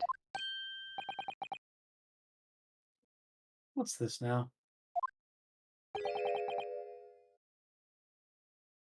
He's laughing? You find the situation amusing, Lord Van Sykes. I myself find the defense's argument most persuasive.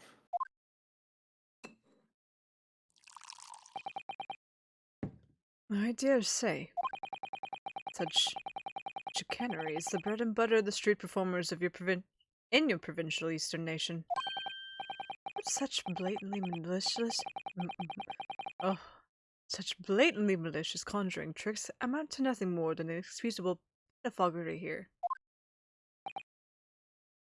What? Same. I had trouble with that same Muniscape. The hypothesis you put forward so ostensibly credibly cannot and will not stand. Because, you see, it contains a fatal flaw. Fatal flaw. Do you mean to tell me that you're unaware of your logic's failing? I can read. I say, Lord Van Sykes. Might be an idea to explain this body conjuring trick or whatever it is to the troops on the ground, hmm? The fatal flaw in my learned friend's argument is really very simple to understand. Assuming you're not too dim-witted to count bullets. George, count bullets. Oh dear. He noticed then. Huh? What's everyone talking about? Come on, I can't Ringosuke. count. Ringosuke, please. I'm known for my observation. Ringosuke, please. Observation, not counting skills. Council. Yes, sir. Can you count to 3?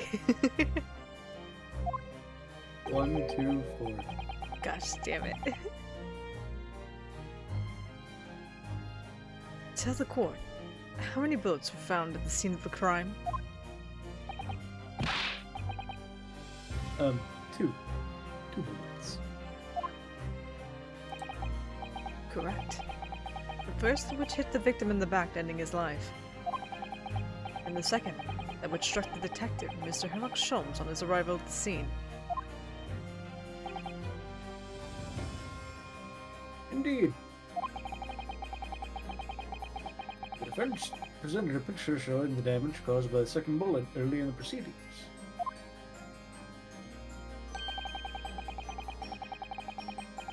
The bullet which injured Mr. Sholmes appeared to have passed through his body to strike the calendar.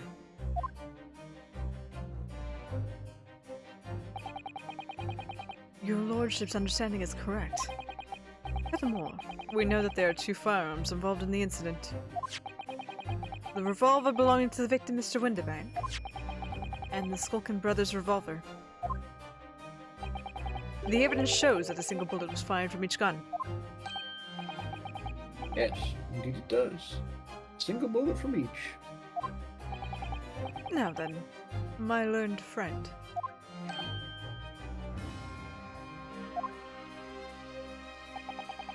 You yourself told the court only moments ago that these 2 brothers shot Mr. Herlock Sholmes right before your eyes. Yes, I did. Oh my goodness, I think you'll find every single bullet that was fired from the brother's gun hit Mr. Sholmes.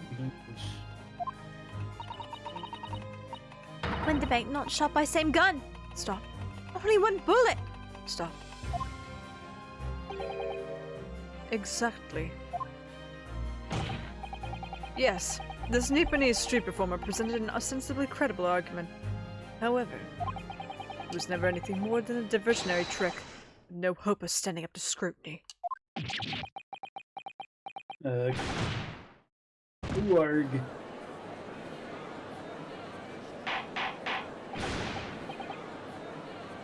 Order, order, order. Sir. Pray forgive the discourtesy of flinging the dregs of this hallowed nectar into the public gallery. Lord Van Zykes. But this court needs to open its eyes. The accused, Miss Gina Lestrade, is no ordinary little girl. Despite her young years, she can, regrettably, no longer be described as a juvenile. No, the person in the dock is far from a law-abiding citizen. She has passed riddled with criminal conduct. Truth is, the accused broke into the pawnbrokery on the night in question with loathsome intent. As we can see beyond doubt in this print, which depicts her threatening the victim with the murder weapon. And I have here in my possession one more piece of evidence that the prosecution wishes to present. A disc.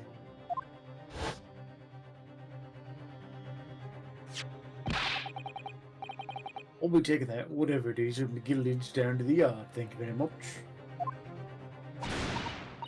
No, don't. Don't give it to him. It's mine, that is. Mine. Sorry, miss. Well, anything belonging to McGillicuddy has to be taken in as evidence now.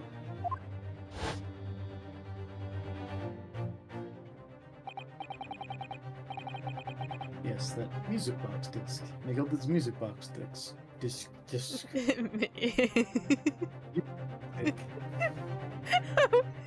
Speaking of which, I've had a good laugh all day today.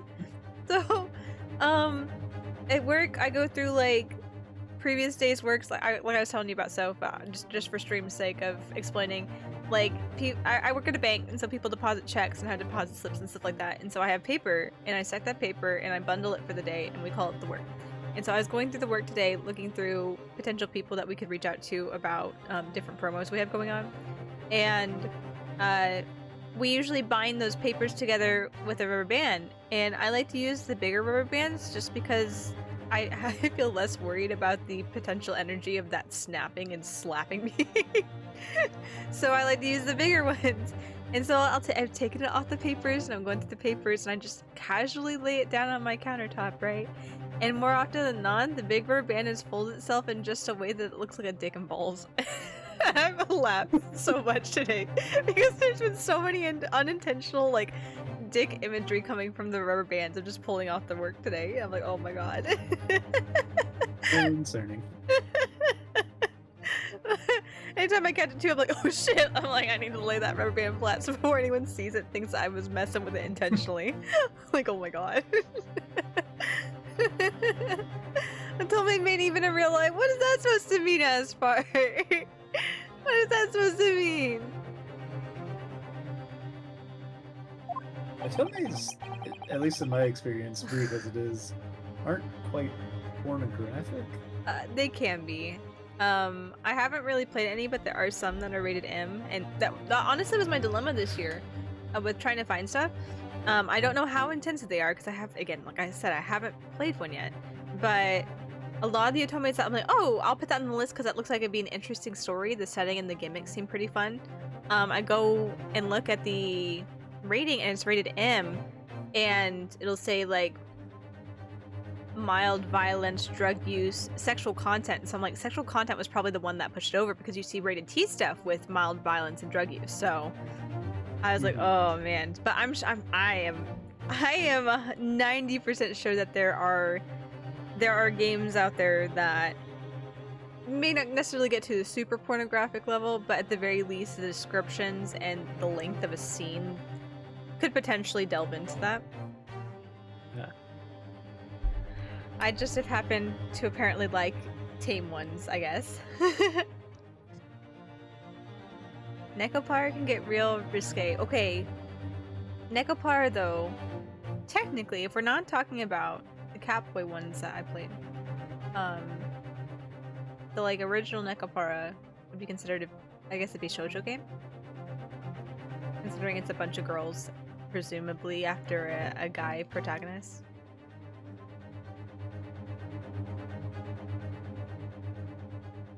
The very day before the hateful murder of Mr. Winterbank, the accused attempted to make off with this article, which clearly does not belong to her. And with none of the subtlety of a pickpocket, I might add, but by brute force and brazen impudence.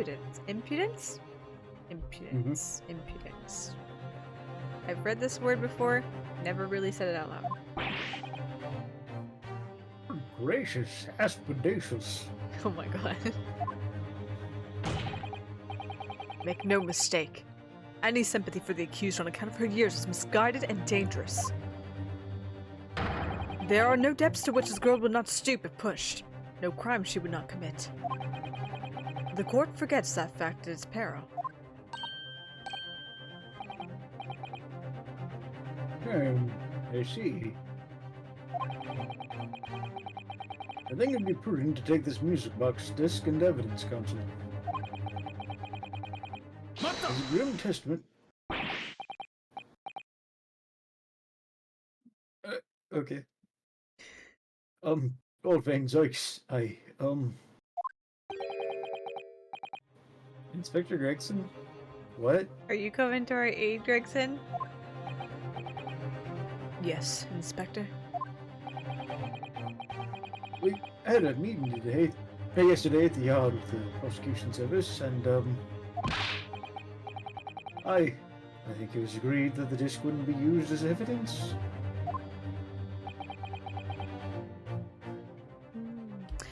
before we get to that thought, we are hitting the top of the hour here. So before we open that can of worms in regards to the disc, let's go ahead and take our ad break to keep pre-roll ads off for y'all. So hang tight for just a second. We will be right back after these ads.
Alright, and we are back. Thank you for the celebrate soap. Yeah. That turned off there. Okay. Thank you for the celebrate as well, Asphar. I forgot what conundrum we had here, but let's figure it out. I know we were only gone for a few minutes, but my brain was elsewhere. Ah, yes. What's this all about? Why is the inspector acting strangely? It's the first time he said anything to Van Sykes at all. I am unaware of any such meeting.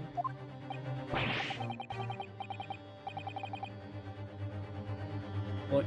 Well, those were the instructions right from the top. The government bigwigs were insistent.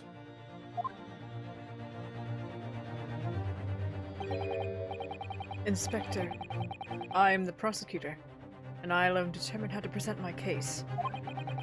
Your warning is noted. Thank you.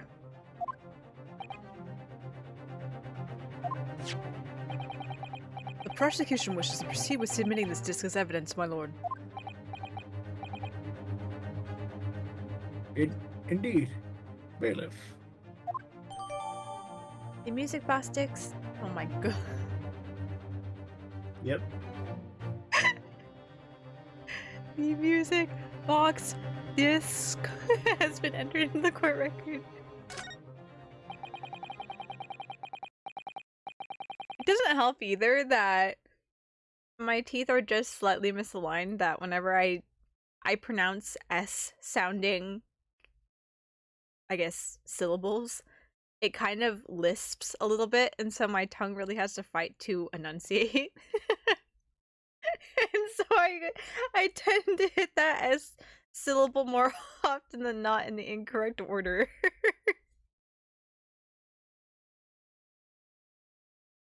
The prosecution has established the accused's motive, opportunity, and baseness of character. There is nothing more to add.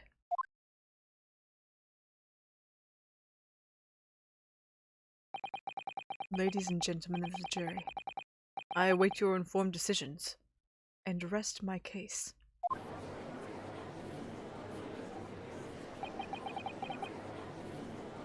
don't believe it. I had the jury on my side for once, for all of 5 minutes. Congratulations on the new record, Ryunosuke. Those 5 minutes were the ad break. This 5 minutes for the ad break. Oh dear. Was it even for 5 minutes right now?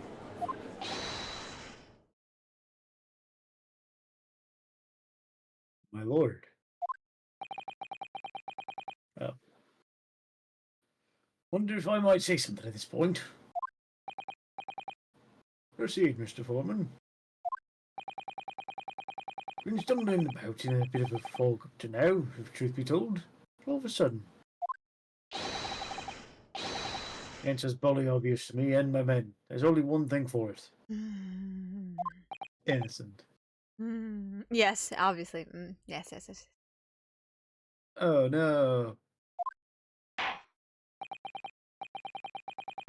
Very well. God will hear from the jury. Ladies and gentlemen, you'll present your leanings as to the defendant's culpability. Yuzai! That's the wrong word. Y'all are saying the wrong word. Right. Do you understand? Do you understand the definition of the word you just used? Obviously not.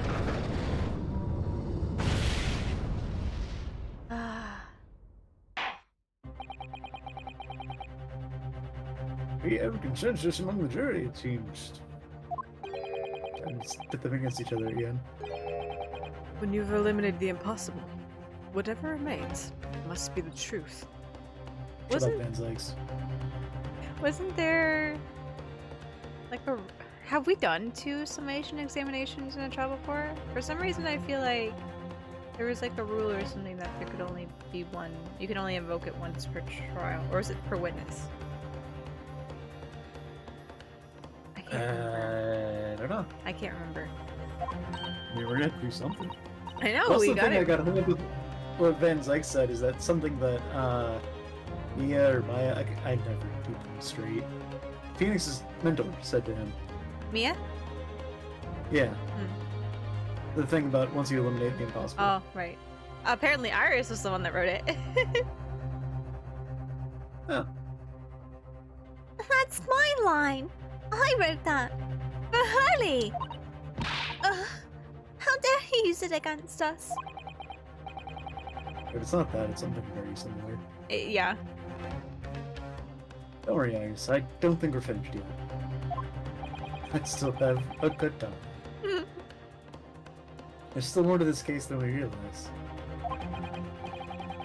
There must be, because there's one thing that I'm absolutely certain of. Gina didn't shoot Mr. Runnebank. That's beyond any doubt. Oh. We'll proceed with the second summation examination of the day. Alright. Mr. Foreman, are you and the other jurors ready?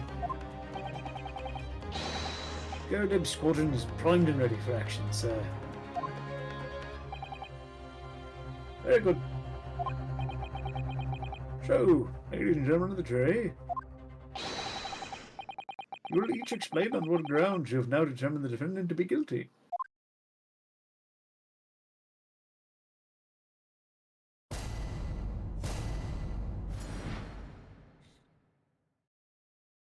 The jurors' contentions. What's a rogo is a rogo, I say, Different breed to us law-abiding citizens.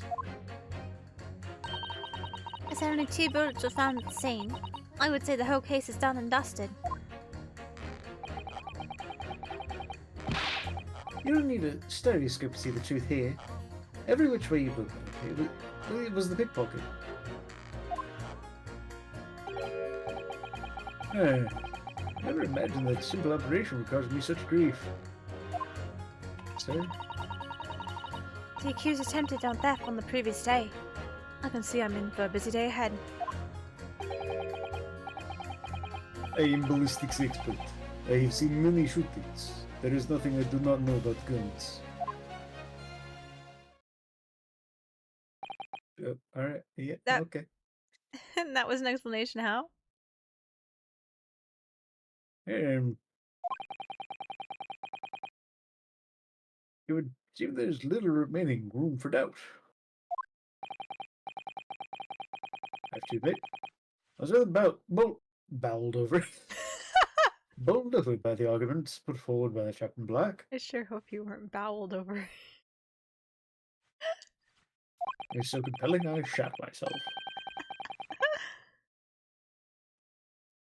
That fell apart like a house of cards. I knew that I'd jolly well been hoodwinked.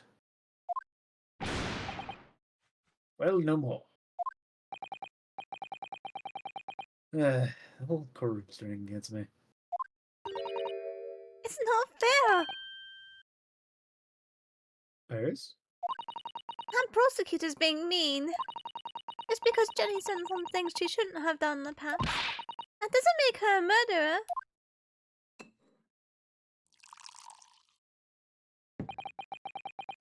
Allow me to savor this fruity vintage while I savor the spectacle of your fruitless debate on the matter.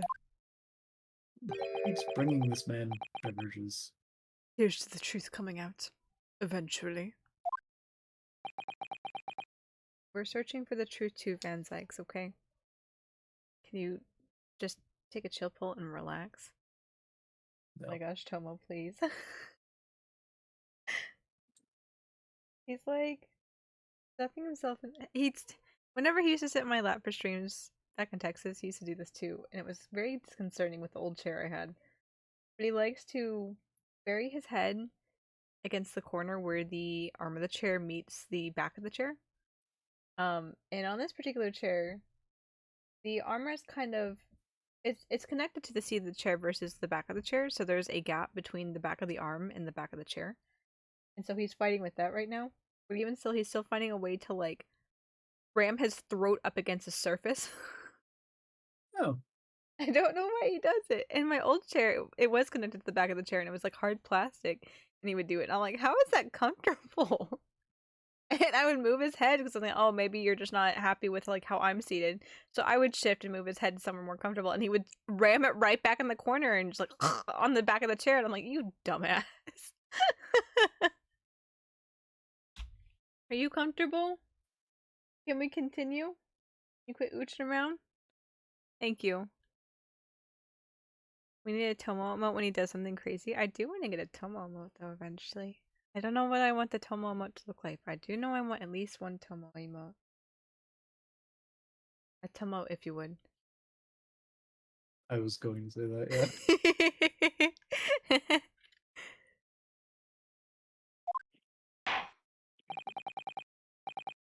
That's enough preamble. Council, proceed to the summation examination.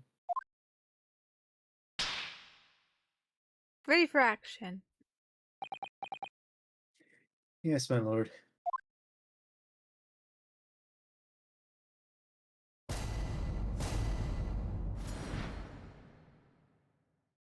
The defense's rebuttal.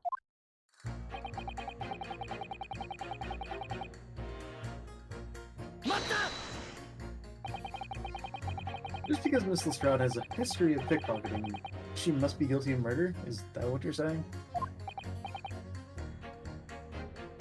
Well... Are all members of the British Army so quick to judge? I beg your pardon?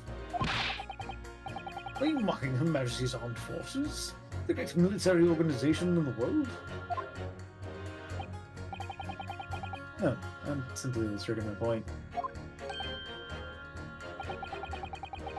Making assumptions about people because they're a soldier or a pickpocket is wrong and dangerous. Because apparently either one of them could kill you. Well, yes. I should point out, I suppose. Let's not forget the girl had already shown she had it in her from before. Clearly a criminal sword through and through, can't deny it. You say that she's shown she had it in here. Are you referring to this? Exactly. Tried to swipe that only a day earlier, Or am I mistaken? Not exactly. Given that I was actually there at the time, it's hard to refute that. I've never actually seen the real thing. I can't wait to have a closer look at it. Oh, yes, of course.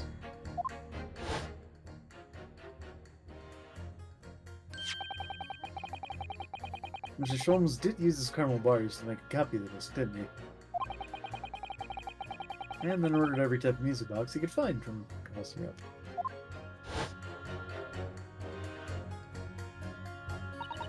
We still don't know what tune it plays though, do we? But I'd love to see how the original compares to Hurley's copy. Gilda's disc. It plays Pursuit. Could it be a clue somehow? Perhaps we should examine it in more detail. That would be great now, wouldn't it? I'd be We need to extremely... examine the disc. Let's look at it. Like, we looked at the back of it before. We did, because I remember this being a point where I'm like, I fucking swear. We never identified the blood. That's true! Paul McGill did. That's the man you defended in court a couple months ago, isn't it, Bruno? Regrettably. Yes, or rather, mistakenly defended. I wonder what his name is doing on the back of this disc.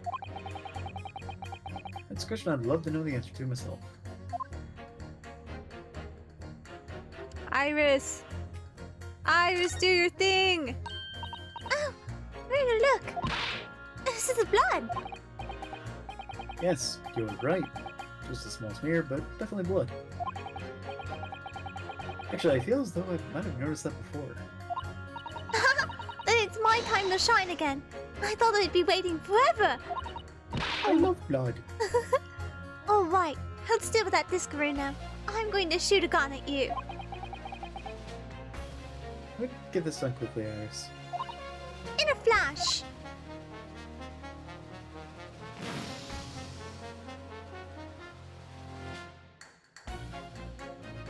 green.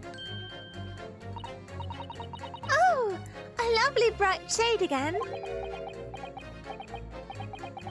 Wait, that color. What is it? It's just a green. It's not the first time we've seen that color, is it? The blood samples portfolio has been updated in the court records. Okay. Because there was the bullet in the wall, wasn't it? It was green? Yeah. Yeah. Fried Is rice, green not Mason. Sholmes' blood? Oh, what was that you That said? tells me the green. That tells me the green might not be Sholmes' blood, Yeah. and it might be our indicator that somebody else is present. Because I think that Dr. Eggman cut his thumb on the I disc, believe so. didn't he? I think that was what it was, yes. Because we were debating whether it was Eggman or Gina that cut themselves, and I couldn't quite remember. But it was Yeah. one of the two of them, but at this point Gina's not injured as far as I'm aware. And she definitely didn't get shot, so presumption is Eggman. Plus it goes back to the thought here where I made the observation that when the bullet hit this particular little calendar, right? There's the paper that's still on it that you're assuming that it was the 15th when it hit it, because when the paper was torn off, the bullet had already struck. But at the same time, somehow the blood got on the 16th. I'm not too sure. But it's just strange.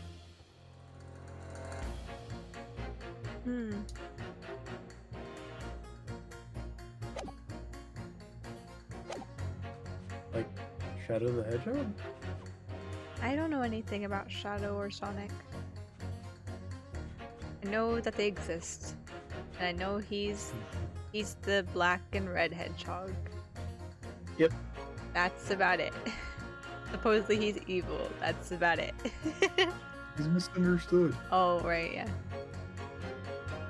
He's misunderstood, he's not evil.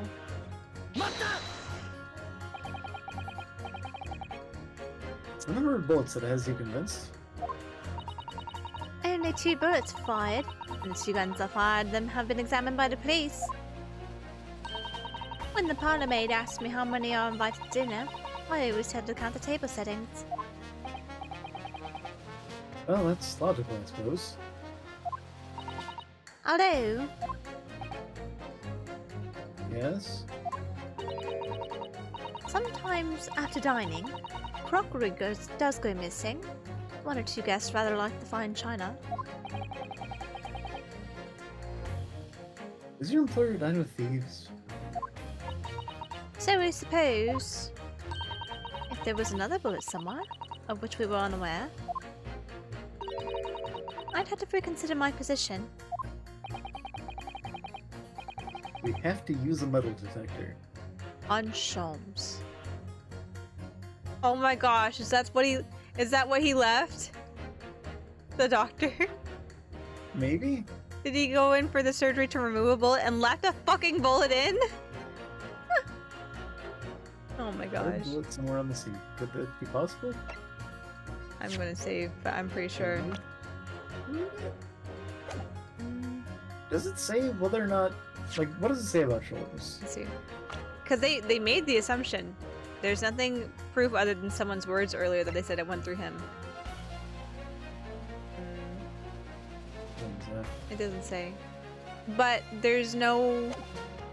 Other than the one instance where they said, oh yes, when it went through Mr. Sholmes and hit the wall. What was it? Van Zykes that said that? There was no evidence. Convenient for him. I know, right? Yeah, there was no evidence behind that. It was just him saying that. We have no evidence to say that the bullet went through Mr. Sholmes. And even still, depending on how far away he was from the shooter, the bullet might very well have stayed in his body. It wouldn't have passed through. Yeah. Right, I was gonna make a save. Make a save.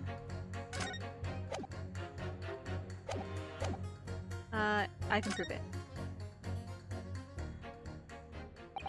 Oh, unless we had to go get evidence from someone else first, but we'll see. Let me show you then the third bullet. Oh well.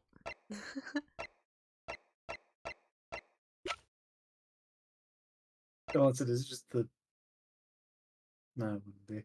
I was gonna say the picture of the green blood, but Yeah. Yeah, we're just gonna we'll come back to you. it's like the photograph issue. Yeah. I think we know where we're supposed to go, but we have an point A, point C conundrum again.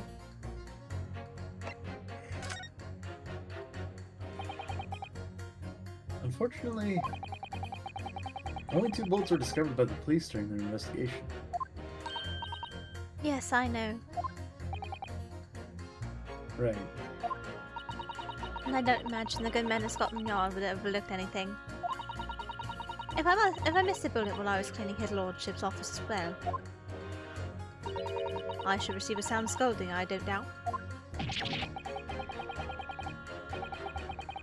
And you should receive a visit from the police, perhaps? Sounds like a crime scene to me. A third bullet? It would completely turn things around if there was one, wouldn't it? Do you think we might find one lying around somewhere? Probably not in here.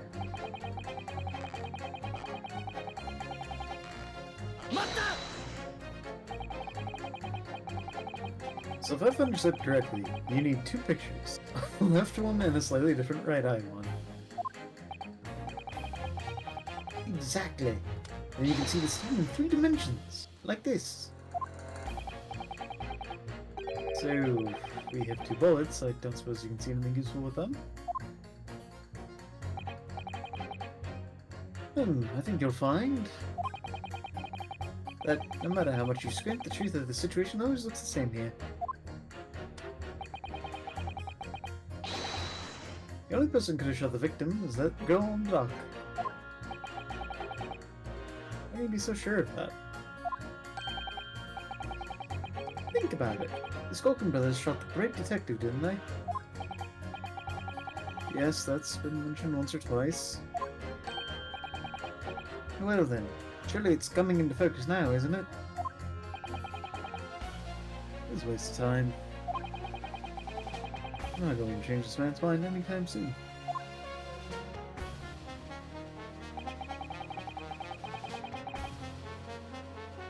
Sir, do you know where the third bullet is? Excuse me.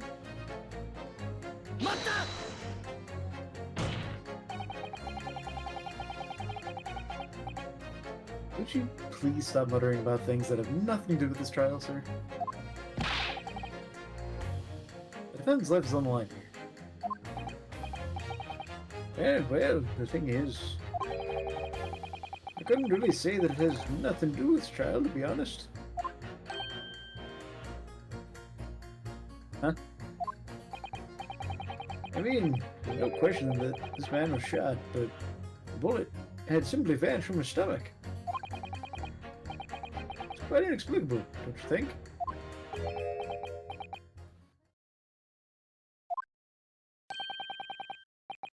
I almost don't want to ask, but the surgery you've been muttering about this time, you're operating on... What is the fellow's name now? Herlock? No. Herlock? No. Herlock. Herlock. Herlock Holmes. Oh, it is funny to think of him as Lich. Lich. Herlock Sholmes, by any chance? Weird how many people can't remember his name. Yes, good lord. It was that Herlock fellow. Why are you mad? It was your fault. You're the surgeon that operated on Mr. Sholmes? That's right. Using the very latest anesthesia technique. I might add, fairly major drop, I can tell you. Hooray! It all comes full circle. This is crazy. Let me see. It was brought in not long after midnight, if I remember correctly. Said he'd been shot by some criminal or other, so I opened him up like a shot. Funny thing is, I went over his insides with a fine-tooth comb and couldn't find any bullet anywhere. Is that a standard medical procedure? Using a comb? Yes. Let me comb your intestines, it'll be fine.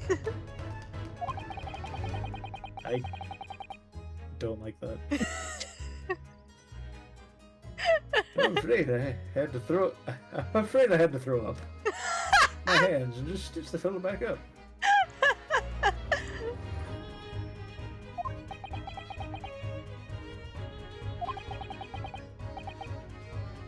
I hate to state the obvious, but yes? Sure, that's because the bullet is still at the scene of the shooting. Counsel for the defense is correct. But was there an exit wound? As is clearly shown in this photographic print. The bullet the Skulkin brothers fired at Mr. Sholmes hit him in the stomach region. Then exited the body and lodged it into the shop wall where the calendar was hanging by the door. I think you'll find it's really quite simple if you just consider the problem three-dimensionally. Heh! Who do you think I am, son? Well, juror number 4 is about the best I can do.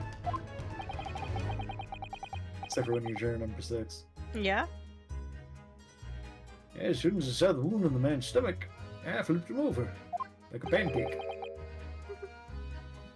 Like a pancake. I should write visual novels. We gotta write visual handshake emoji. We need to write a visual novel, so with all that writing we do. You know, I think the hang up for me would be the visual part. Yeah. I understand that. Are you saying that you checked his back? Of course I did.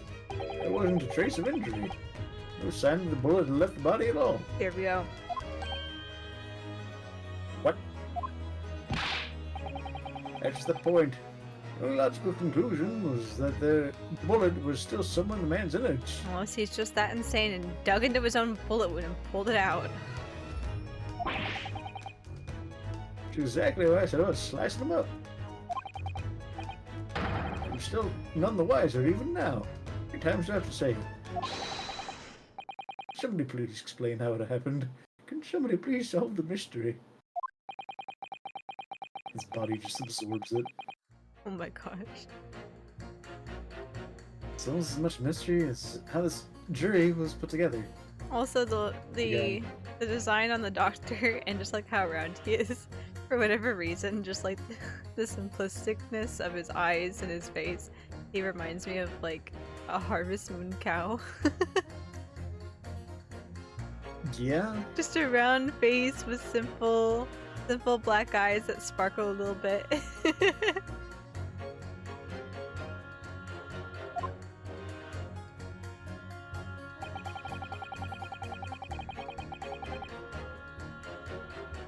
Aren't you?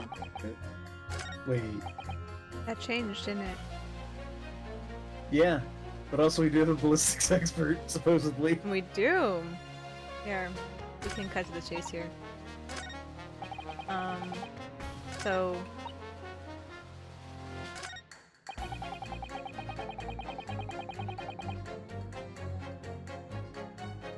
I guess we would. Oops, no. Go back. Go back.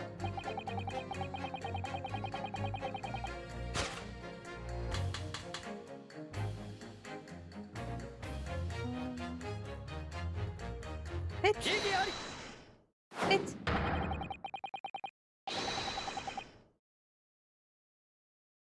Those two statements clearly contradict. The idea that all I do is pit jurors against each other. Ooh, ballistics expert. Oh, handy. P-T. P-I-T-T. In question, Mr. Sholmes was shot by one of the Skulkin brothers. Since there's no sign of an exit wound on his back, we must assume the bullet didn't pass through him. However, no bullet was found lodged in Mr. Sholmes' body either. Furthermore, the bullet was found lodged on the wall of the shop where Mr. Sholmes was shot.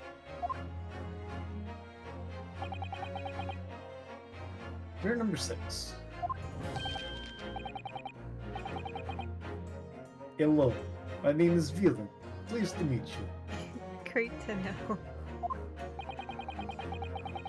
This apparent contradiction in the facts that is so clearly troubling juror number 4. Are you able to explain the mystery? No. I've seen a very similar situation in Motherland. It was night. There was blizzard. I was running away along mountain road in freezing cold. Golly.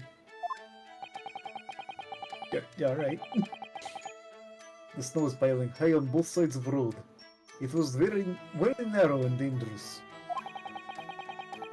My pursuers had hunting rifles and they were on dog sleds.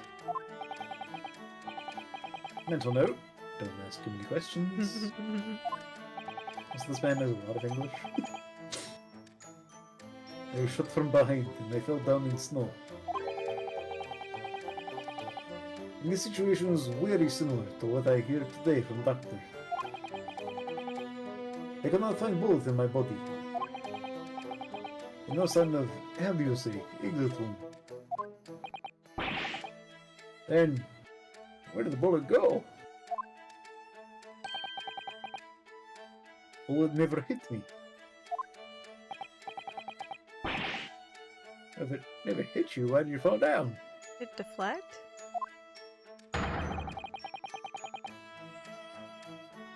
Bullet hit frozen wall of ice very close to my side. What? Oh. What? Hi, Ultimo. Welcome in. Congrats. You got boxed. I did get Congrats. boxed. Yes, perfect. Thanks for congratulating me for getting boxed. Thank you for the additional throw. One small piece, very sharp, broke away from a lump of ice and pierced my body. It made a deep wound that looked just like bullet wound. Good gracious. Of course, piece of ice quickly melted inside me. Sholmes was You shivved by an an icicle. Thinking maybe he got shot by the caramel. What about the caramel? If the caramel got hit by the bullet and then like a shard of caramel went into his body, Pierced and into it. My god. it was water soluble enough to just dissolve him. What stabbed him? I don't know. It looks like a bullet wound. Well, let's make sure it isn't. Lick the wound for me. Does it taste sweet? Gross. Don't do that. Tastes a bit like burnt sugar and iron. Ah, perfect. It was the caramel all along. Things you think I of. mean, he used his ultimate no. I don't know. At the very least, I'm his favorite Michi. I'm doing okay tonight. There you go. We're doing pretty good tonight. I'm doing alright. I'm having a good time here with Soph and Ace Attorney. Having a good time. Having a good time. Yep. I'm oh gosh. I had the lyrics on the tip of my tongue. A rocket ship on a trip to Mars? It's been so fucking long since I heard that song, but it's something along those lines. It's something along those lines. I love that song though. Queen, good songs. Queen, great music.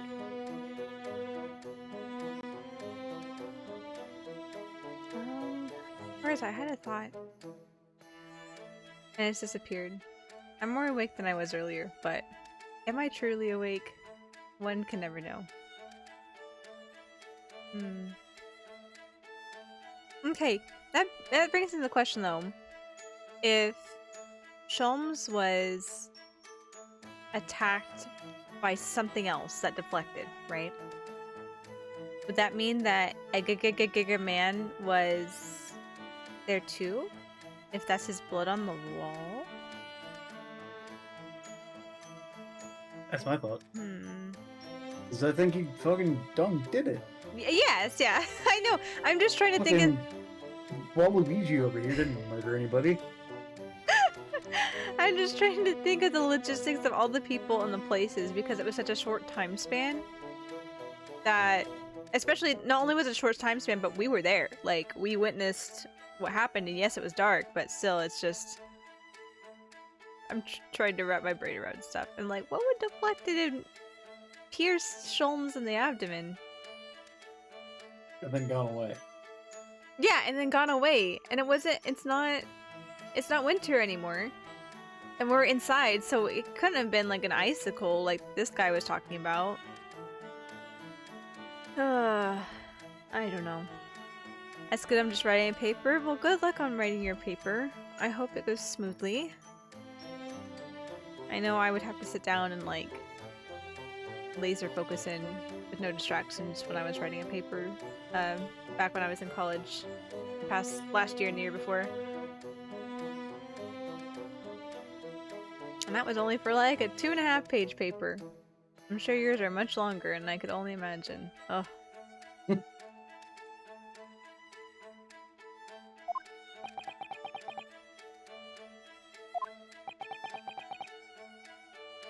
Nothing to say, that's it. But that doesn't answer the question at all. Huh? You shooting happened in a pawnbroker's shop. That's some snowy mountain road in another country.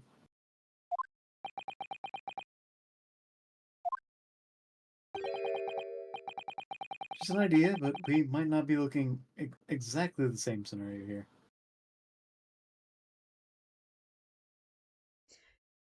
Did we? No, we would have documented it. So I'd say, just trying to think of the things that could have broke and potentially stabbed him, or deflected and stabbed him. The lamp didn't. What's the word? There was no blood we found on any lamp shards, right? I don't think I we don't did. think so. I don't remember being able to actually look at the lamp. I know, we weren't able to really, like, acknowledge it. Like, you and I really... saw it. Like, even when we were doing the investigation, I don't remember looking at it. Yeah, they took us just straight to the countertop. They didn't acknowledge the broken lamp at all. And even still, when we looked at the pictures here, they still did not acknowledge the broken lamp at all. Yeah. Oh, what's different about these two pictures? Oh, Gina's in one, there's a broken lamp in the other. No, these books moved an inch to the right. So we haven't addressed the broken lamp yet. Oh. I don't know. But even still, like, a shard of glass going into his abdomen, would think it would be left at the scene of the crime if he removed it. I don't know. I can't think of anything that would dissipate. Unless it was his caramel.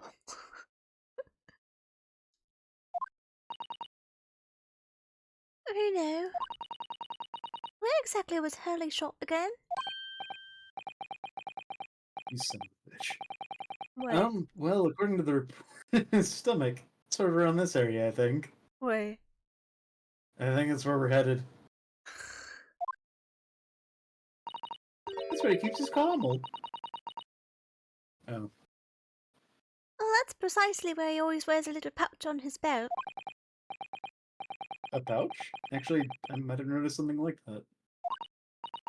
Yes, a pouch. It's where he keeps 3 glass vials of very dangerous chemicals he uses in his investigations. What? Really? Doctor, where's the badge Mr. Sholmes was wearing? Yeah, well... The fellow had nothing like that on his person when he arrived in the hospital, as far as I can remember. Are we trying to say that a wound that was presumably a bullet wound was just like acid eating through his stomach? I don't know. Is that what we're trying to get at here? If I may. You may not. Well, I will Van anyway. Zykes? I did not ask you, my learned friend. When I realized it is forbidden for the prosecution to interject during a summation examination, I should inform the defense that I have the pouch in question in the antechamber outside the courtroom. Sorry? As I understand it, when the police arrived on the scene and found Mr. Sholmes injured, they removed the pouch in order to assess the wound. Ah, thank goodness. I thought I was getting forgetful for a moment. Since then, it has been in my safekeeping along with all other evidence relating to the case. I can personally vouch for the fact that it has not been touched since the incident occurred. Very well. Extremely unconventional during a summation examination. Van Zykes really does just want to get to the truth. Yeah. That's why he has a vendetta against us for some reason. He's being real dickish about it. But at his core, he does want to be helpful and find the solution. I mean, the Willie McGilded case probably didn't help with that situation. Yeah, no. No, not at all. I must demand the prosecution presents the item in question with all speed. Bring forth Mr. Herlock Sholmes' pouch. It feels like euphemism. I don't want to know. I see. Judge no doubt. This is a pouch worn by Mr. Sholmes in the night in question, is it? Look at that. Yep. Also, hello, Sun Shadow Kitten. Yes, hello, Sun Shadow Kitten. Van Zykes is petty and rude, but not evil. Yes, that's my inclination. Welcome to the stream, first of all. But whenever we first started this game, I was really excited for Van Zykes. And then after the first trial, I made the assessment that this is the first prosecutor that I've run into thus far that doesn't seem to be actively against us for, like, personal reasons. Like, they're actually there to help. Like, he actually seemed like he wanted to get down to the bottom of it and do his job, as one would assume a prosecutor would hopefully do their job. And I was so excited about that. And then in the following trials afterwards, he just gotten ruder and ruder. And I'm like, what have we done? Like, what what notion does he have about us now? Because I remember distinctly making the observation that, hey, this guy is actually not half bad. Like, he's actually nice and helping us, and then it just went down the toilet, so. But yeah, I've never thought he was evil. I think he has a, what's the word? I think there's been assumptions that have happened, and I believe that he believes certain things that aren't necessarily true, and has just assumed things about us without actually talking it over. That's why communication is key. He does his job, but he kind of hates you for personal reasons. Yeah, I figured that as much. I figured as much with that. But just the glimmers here and there, you see that he does his job. And I'm like, oh, this is great. It's so great whenever we're working together and the prosecution's not actively trying to, like, withhold information from us, like, to just win for the sake of winning versus, like, getting down to the bottom of it. But yes, I still like Van Zykes. I wish he would get a little nicer again. But even if he doesn't, I still like Van Zykes. Well, the file's broken and the leather around it is scorched black. It's almost as if the file exploded. Oh. Exploded. Oh. Okay. So it's just explosion damage. Yeah, okay. Depending on what it hits and deflects off of, though. I'm not sure if the logic of physics would go with this or not, considering we're an ace attorney and wild shit can happen sometimes. But did the bullet go towards him, hit the vial exploded. The bullet in its in its initial impact state essentially became shrapnel in the explosion, hit Eggman, and then hit the calendar?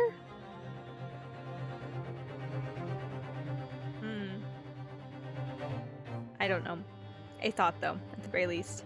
And Zykes is just a Van Dix. A little bit. But again, he's not playing devil's advocate here. I feel like there really just has been a misunderstanding. It's not, I don't think it's necessarily for a personal vendetta, or if it is, it's because of miscommunication that he has a personal vendetta. That's my assumption at the moment, at least.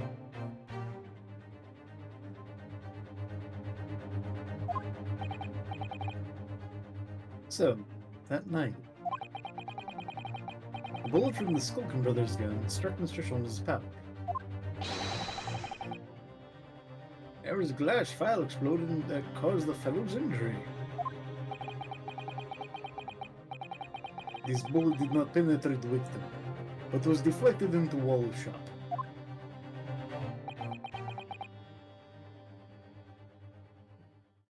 But then why blood? A delightfully complex aroma. It's like coffee. Well, it would appear one mystery has been solved at least. Too soon. Though it has no bearing on the truth of this case.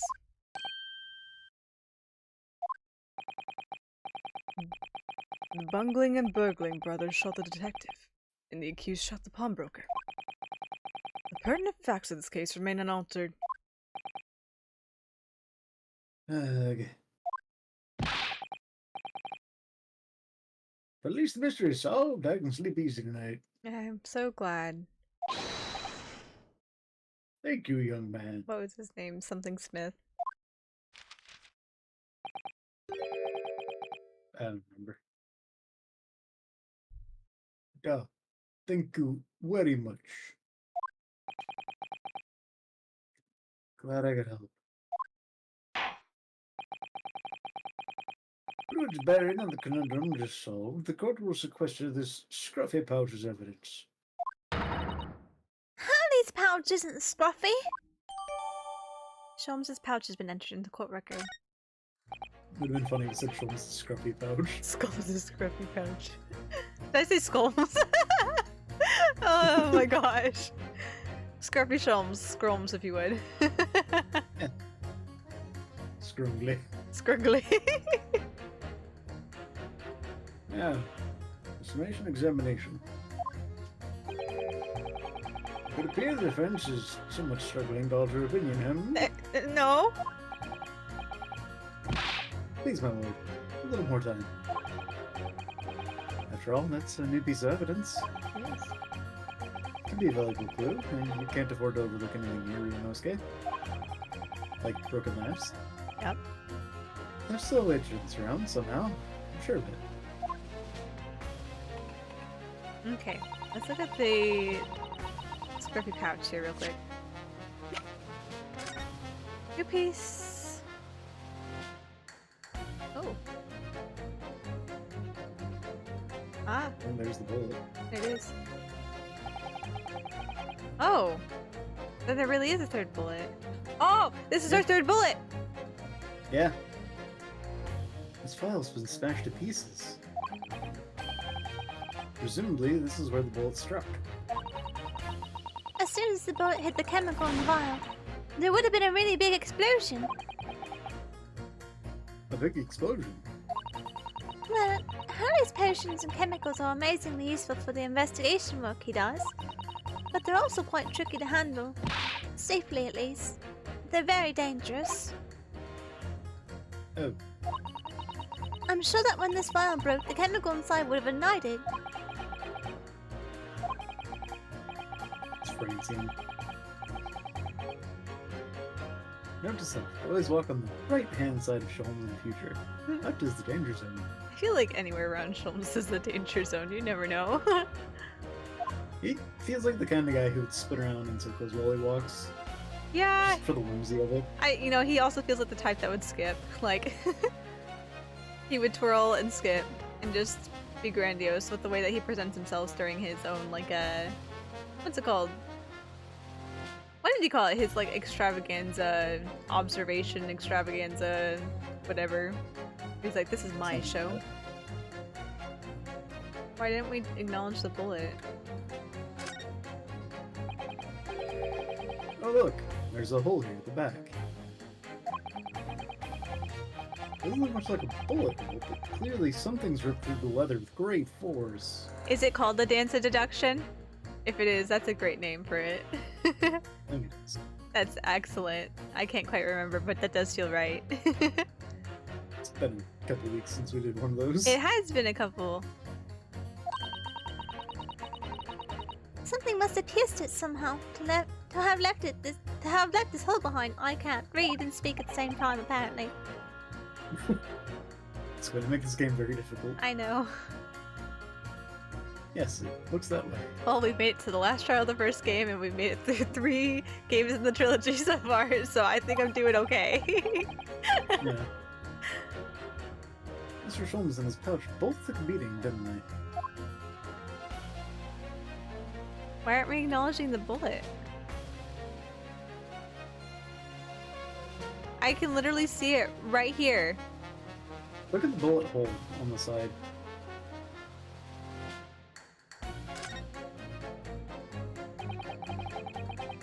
It's really scorched badly just here.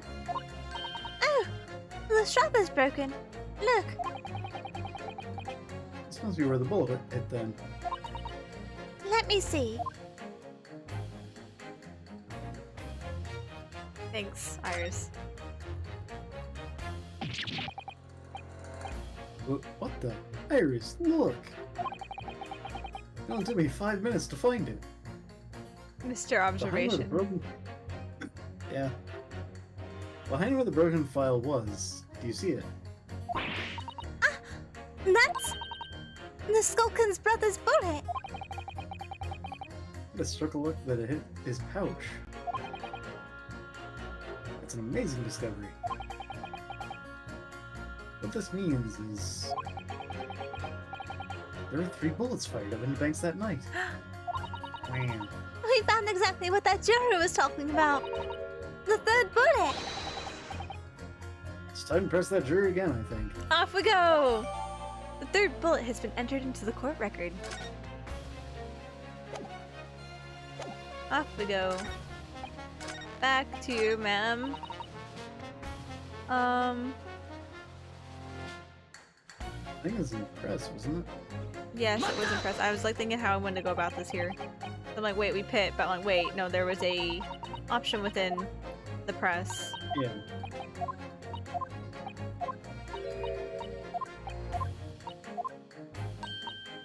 Yes, there was another bullet, in fact. It me showed you. Oh, it's absolutely possible.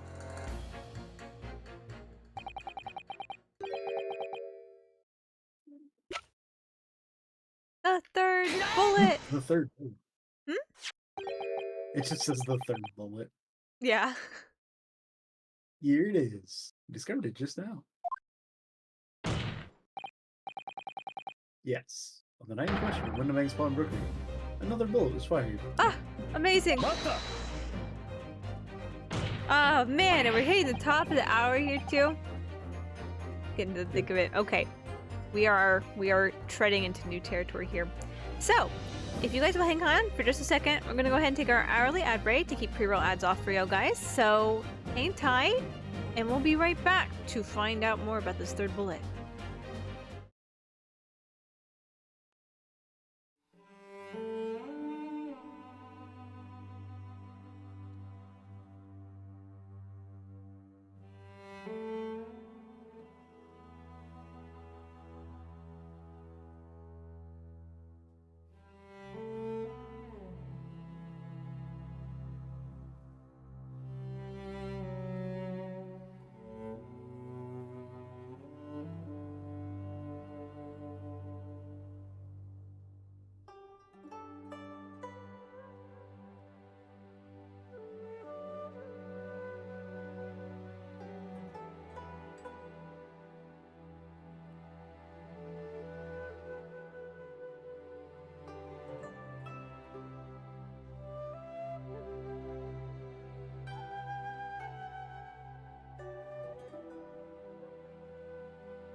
Thanks for the celebrate, so.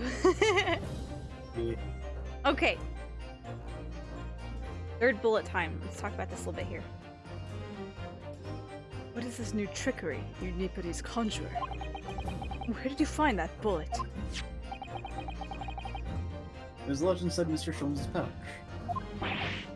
What? that you've had in your possession and you've had opportunities to look at too. Yep.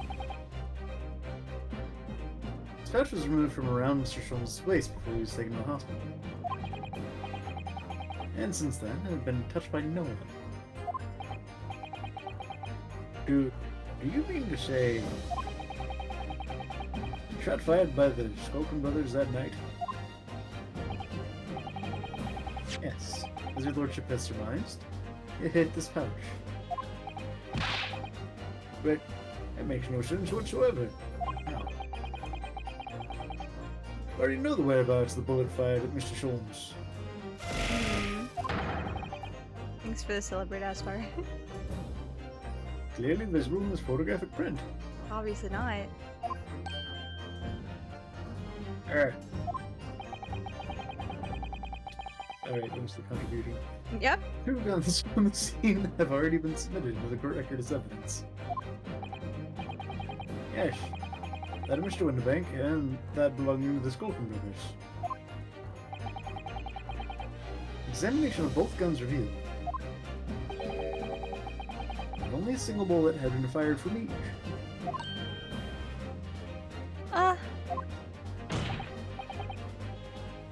But that must mean...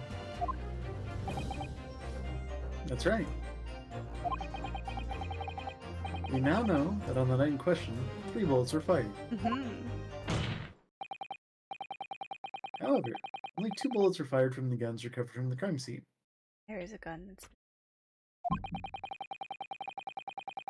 And until that incontrovertible inconsistency is somehow explained, we cannot and must not pass judgment.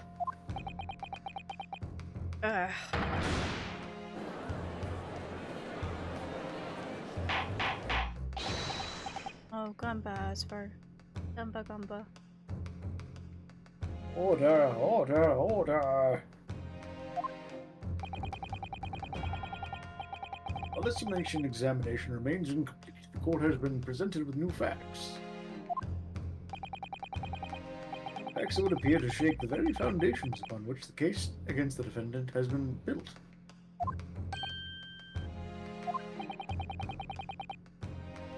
As is my prerogative in this situation, I hereby temporarily suspend the summation examination. By Jupiter! What? Bailiff, bring witnesses back to the stand at once.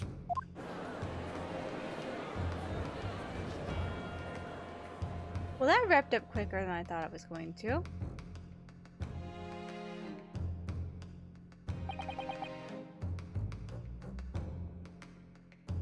Witnesses. Governor.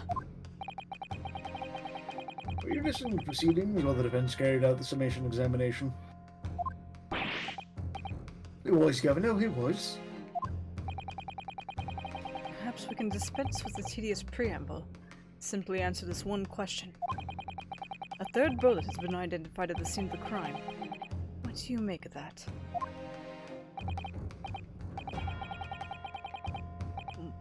Make of it, Gov. I couldn't say that.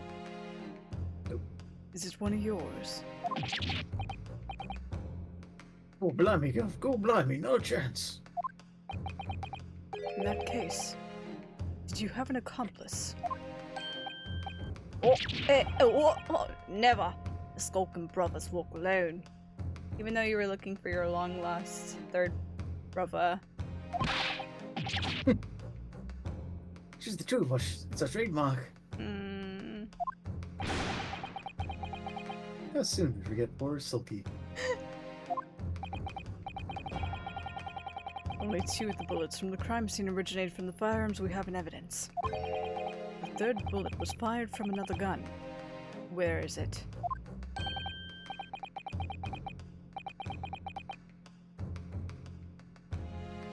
Lommy. That's a head scratcher.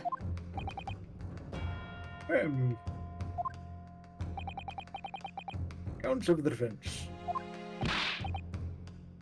Yes? I should like to hear your thoughts regarding these new developments. The third bullet, and the mysterious missing firearm from whence it came. I have one word for you, Your Honor, and we'll clear everything up. Ah, yes, of course, thank you. You're welcome. I'm glad I could concisely answer that question for you. Thinking back over all the testimony we've heard and all the evidence we've seen, I think I'm starting to form a picture of what really happened that night. My lord, I think it's clear what this third bullet tells us about the Skulkin brothers. It has nothing to do with them.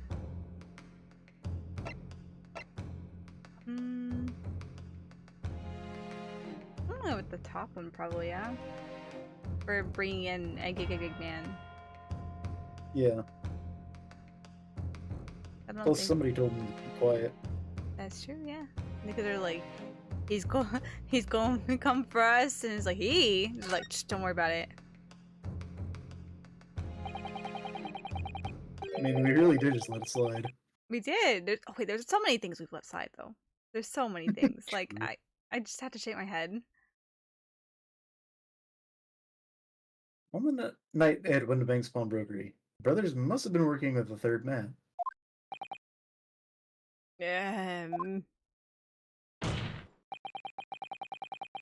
witnesses are clearly doing their best to cover up the existence of this accomplice. But the best isn't very good. But the evidence all points to the fact that there was someone else present. Someone carrying a gun.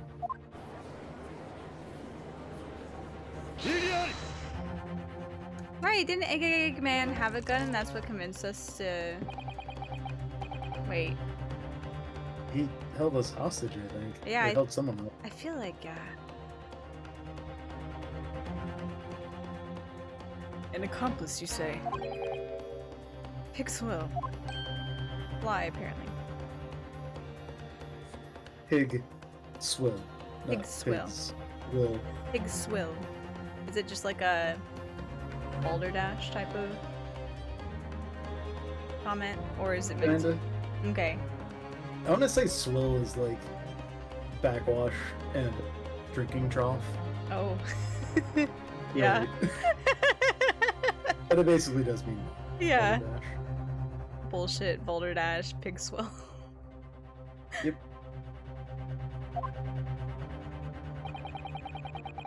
These protracted proceedings have already forced us to endure 2 summation examinations.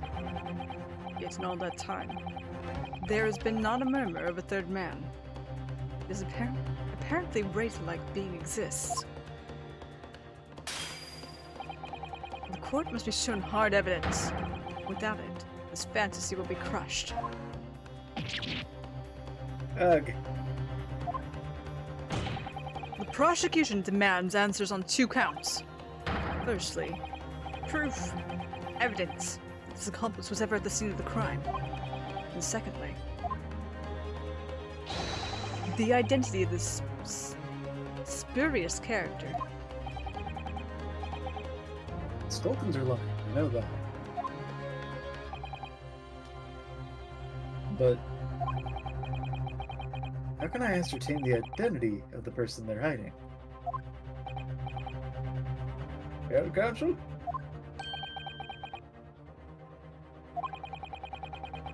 I'm supposed to prove the existence of these accomplices and reveal the person's identity, even. Easy. In response to the prosecution's demands, my lord, the defense is. Going to make a save. Then we'll go ahead and proceed. I feel fairly confident, but I've also felt confident in the past and got thoroughly beaten down. We'll play a save here. We're 80% answers. The defense is ready. I think we have a connection. I would say. It's not just us like riddling out our own. We have like a evidence-based connection that we can present.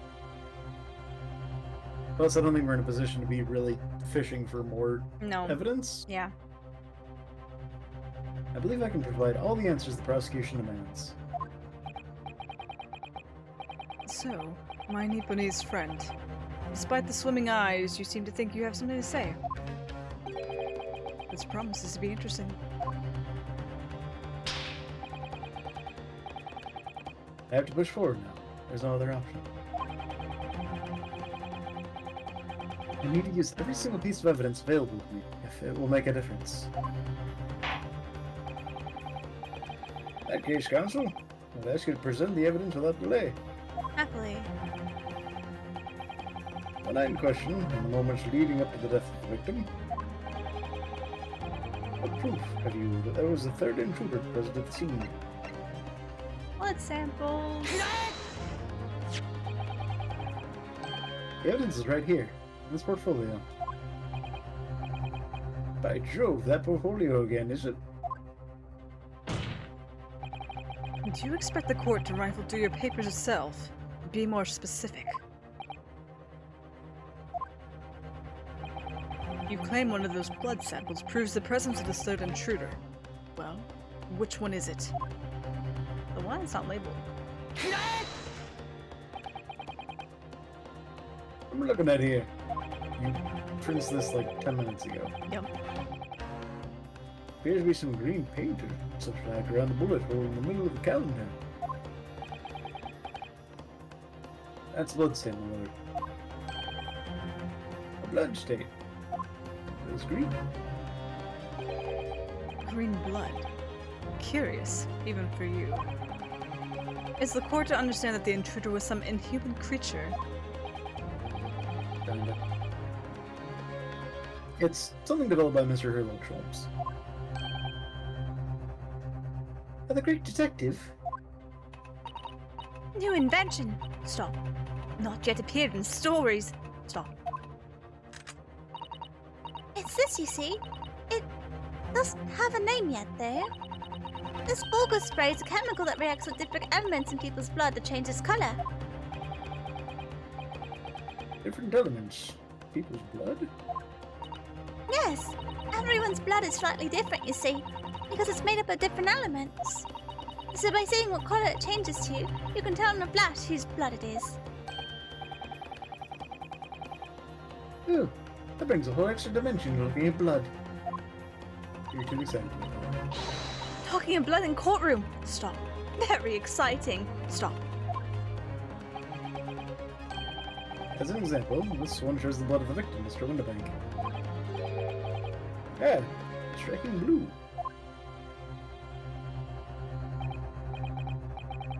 Yes, so you see the green color of this blood stain on the calendar shows that somebody else was shot in the main part of the shop. Now hold fire there, young man. Could be from some unrelated incident, couldn't it? No, it's not unrelated.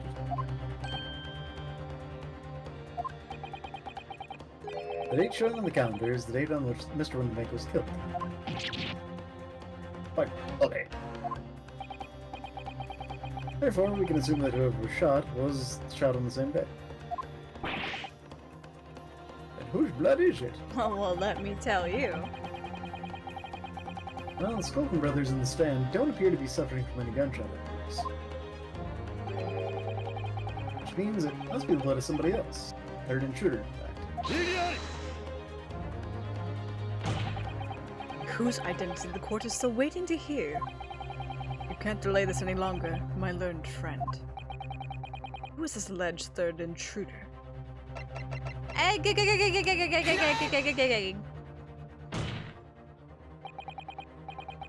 The man's name is Eggert Benedict. Eggert Benedict? Who on earth are you talking about, Counsel? He paid a visit to Winterbank's pawnbrokery in the afternoon before the incident took place. When the accused attempts to deceive the pawnbroker for releasing this article into her possession. That's right. The man identified by the defense, Mr. Eggert Benedict, had attempted to take the article from the defendant by force.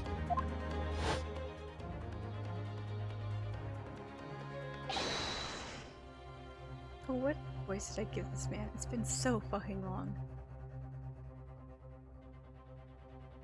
Broker! Yes, sir. I believe this filthy pocket thief has just redeemed an article from you. No? Yes, The article in question belongs to me.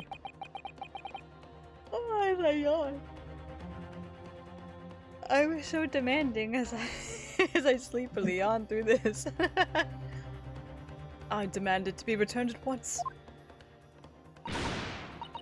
Now that's a lie. What are you trying to pull? Give me back my overcoat, you wastrel. Wastrel? Wastrel, probably. And needless to say, any music boss does too.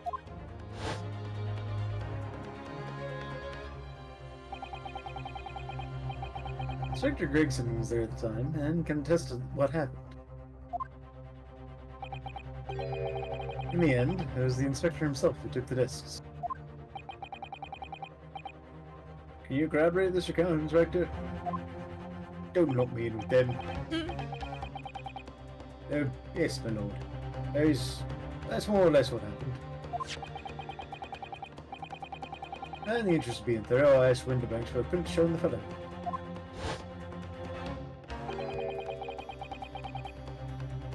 Taken from one of his red-handed recorder Gubbins' images. Gubbinses! Yes, that's him, talking to Mr. Winterbank that morning. You claim this man is the brother's accomplice? Well, Mr. Skolkin, Never seen that kids before in my life. on me life, Cove, on me life. Never seen them. But not your grandma's life. Well, somewhat unsurprisingly, it appears our witnesses disagree with the assertion. I'm sure your lordship recalls my lord Neep and his friend's actual assertion. Which was that he could prove the identity of the alleged accomplice. Yes, and I can. Then show us the evidence. I agree. We must see proof that the clean-cut gentleman in the photograph is the filthy criminal you say he is. With the power of music. This is the last piece of evidence. I had a feeling that something has been missing in the trial from the very start. But now, I'm going to drag kicking and screaming into the courtroom. Ready to present your answer to the court then, counsel? Yes, my lord. Defense will present the evidence now. Proof that the man pictured in the photograph of Britain was in fact the person struck by the third bullet. Oh, actually, hold on.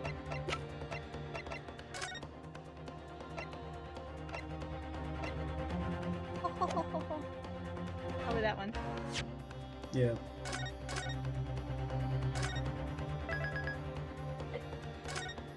Yes. Be like, why are you showing me the portfolio again? That proof is right here, in this portfolio, because of course it is. Good gracious, counsel, does that portfolio contain the answers to every question posed? Well, that would be really nice then, wouldn't it, Judge? Yeah. I see you share my interest in claret. Clarinet-colored liquids, my Nipponese friend. But enough. This court demands to see further evidence. Red wine colored. I figured as much.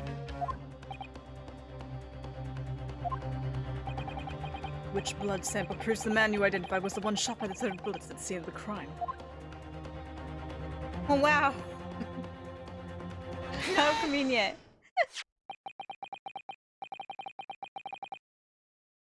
As I mentioned before, on the afternoon of the day in question, the defendant attempted, deceitfully admittedly, to reclaim this disc from Windibanks, which is when the aforementioned Edgar Benedict appeared on the scene, I believe. Thank you for pronouncing his name correctly, Judge. This man then attempted to purloin the article from the defendant's possession, no? That's correct, my lord. I myself was present at the time. It is following this that a minor incident occurred.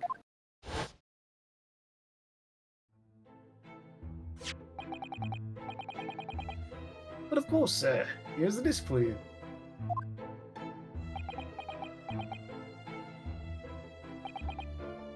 Very well. Then I shall bid you farewell.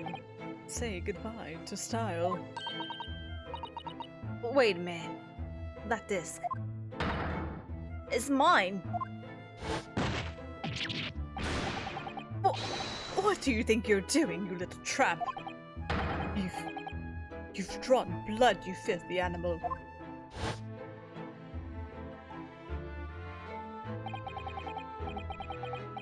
Being a music box disc, it has countless small but sharp metal protrusions over its surface. Those protrusions cause Mr. Benedict's finger to bleed. And the resulting smear of blood is still visible on the disc now. Goodness, a bloodstain, is it? My assistant and I have just analyzed the bloodstain here in this very courtroom. Using my trusty Folger gun. Yes. And we added the results to this portfolio. Green. I say. It's green. It's me? Probably, I think. Telegram lady, I Yeah, think. it is. I think I don't remember them by their names or their juror numbers. I mean, Yeah, and also she doesn't say stop in this. yeah, she does not. No. It's exactly the same color as the blood around the calendar.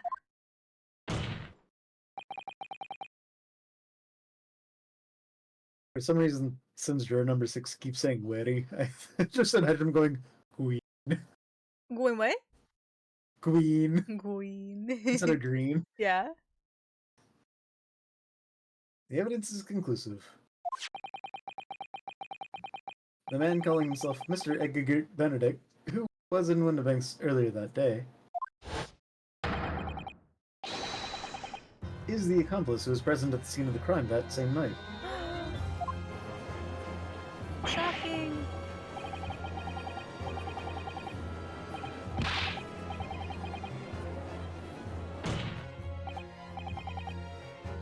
My lord, it is the opinion of the defense that Mr. Edgar Benedict should be summoned to the courtroom to testify.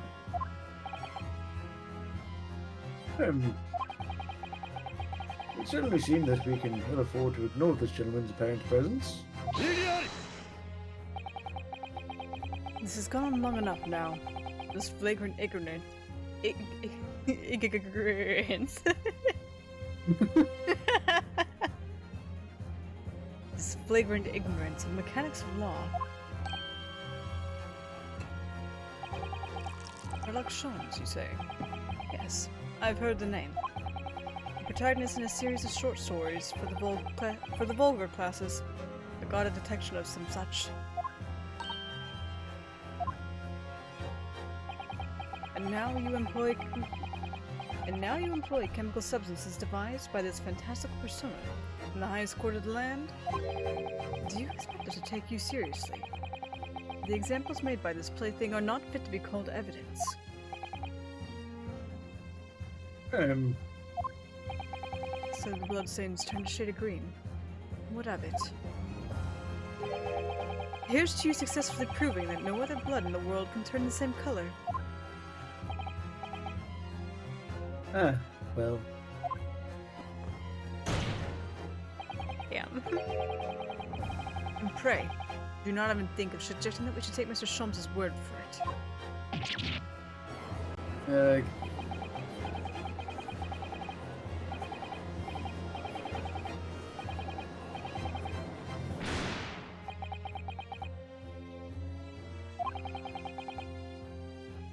I knew it would come to this. Of course, Mr. Sholmes' invention isn't going to be recognized by any official body. But what other choice did I have? I'm just remembering what Father Christmas over there said before. How about how he was temporarily suspending the summation examination? Oh. In other words,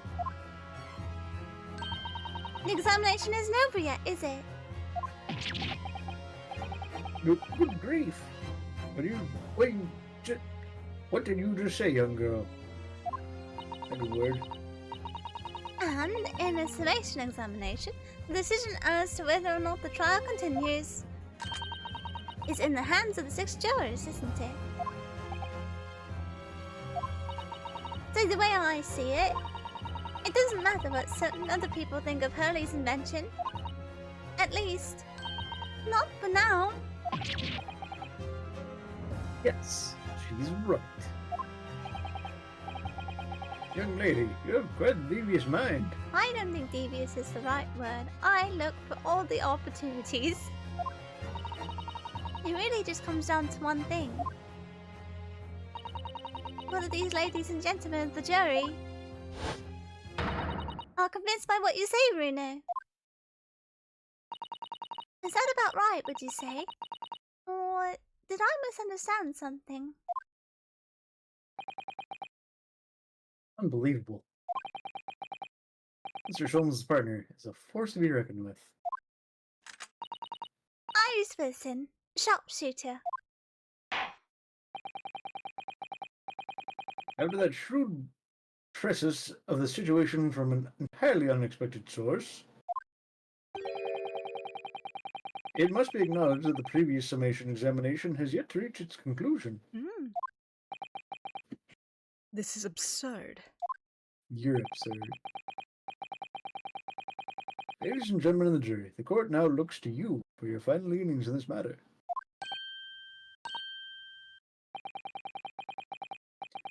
As proud citizens of Her Majesty's Britain, I am sure you will come to a fair and just conclusions. No? They're kind of stupid. Yeah. And one of them's not a citizen. Yeah. Sure then, state your final decisions in turn, please. 無罪無罪無罪有罪有罪。 You son of a bitch. 無罪 Bonk. Hanging on by a thread.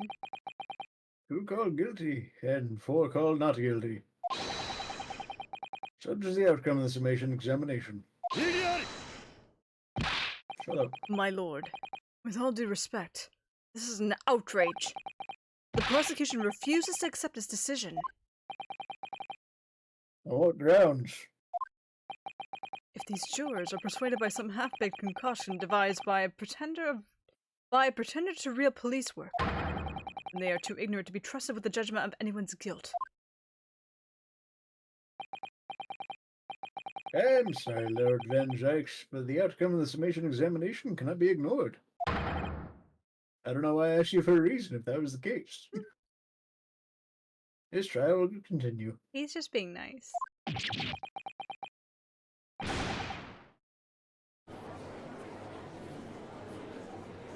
And now he's dead. Pierced through the heart. You're to blame. You give him a last- bad name. It is a Totome. It is not Tomei. He is being real rude to Rinosuke right now. Nevertheless, we find ourselves in a rather awkward situation. The defense has very reasonably requested the subpoena of a new witness. But sadly, I fear that would be impossible. What? The name the gentleman gave for himself, Egegert Benedict, is quite clearly false. What do you mean? Egegegger is definitely a good name. I don't believe it. Just when I managed to prove the man was there that night.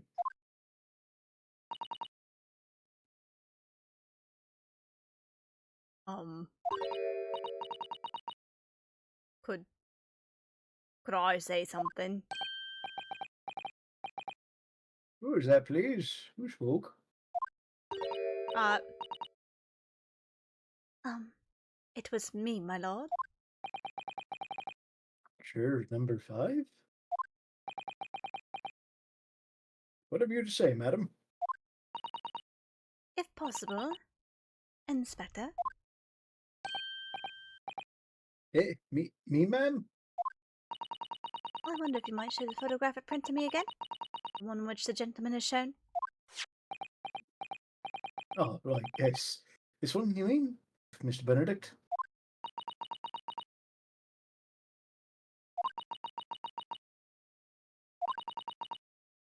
Yes. There's no doubt in my mind. You're number 5? You don't mean to say... You know this man? Yes, My ex-husband. I know him. What? Good gracious!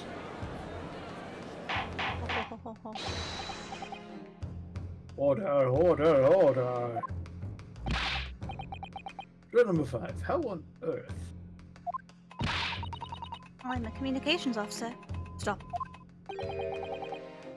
As we can clearly see. The gentleman the photograph is... Stop. Also a communication officer. Stop. He works in my office. Stop. Man. A very talented operator, in fact. Stop. He should be in the communication station now. Stop. Tapping away on the telegraph. Stop. This doesn't seem right somehow. I can't put my finger on why, but it doesn't feel right. I suppose we all imagine the accomplice would be some sort of hardened criminal. It's a bit unexpected to find that he has a respectable job by day, whenever he gets up to at night. Yes, I suppose that's it. I suppose that's why I felt something was wrong. It was probably something else. If the gentleman is alone in his communication station, we should be able to subpoena him within the hour. Lord Van Zykes, if you please.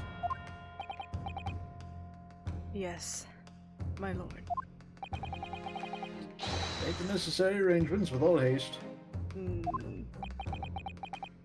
As your lordship bids. Court will recess for 1 hour. I'm gonna go invent dodgeball. I'm gonna go invent dodgeball. When the new witness arrives, we shall reconvene to hear the gentleman's testimony. Inspector Gregson? Yes, my lord. I should like to hear from you specifically about events at the pawnbrokery on the day in question. Come to my chambers during the recess. Yes, sir, my lord. Very well. Court is adjourned until 1:40 p.m. Smack.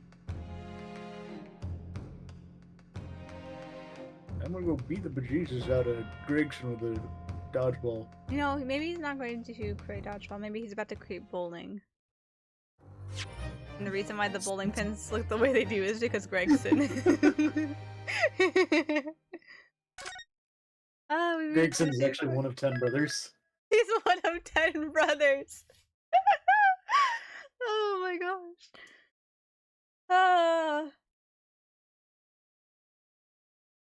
And later down in life, you know, perhaps he and his brothers, or perhaps his descendants, they're the reason. They started respectively in the police force, you know, fighting crime, but then they eventually turned to crime and become kingpins. That was a lead up I don't think paid off very well, but it's fine. This whole time, like, which character is she aiming for? It's like, nope, it wasn't a character. No, it wasn't.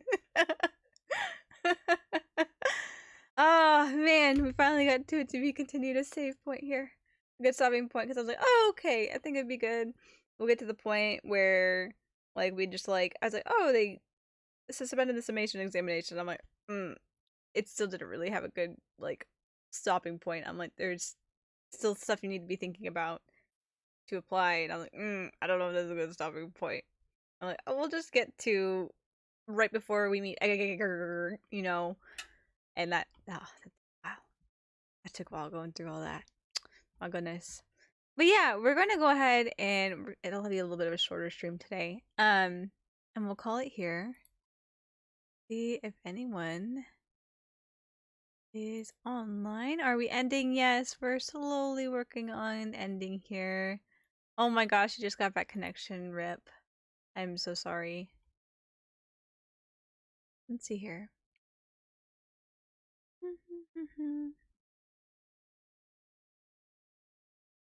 Okay. Looking here. Looks like Crash is online. So we'll go ahead and read out to Crash. But yeah, so what's today? Today's Thursday. Our next stream will be on Saturday. I believe, if I remember correctly. I have it set up for 8 p.m. Central. And we're gonna be playing Genshin this weekend. So of course we gotta get our weekly Genshin fix in.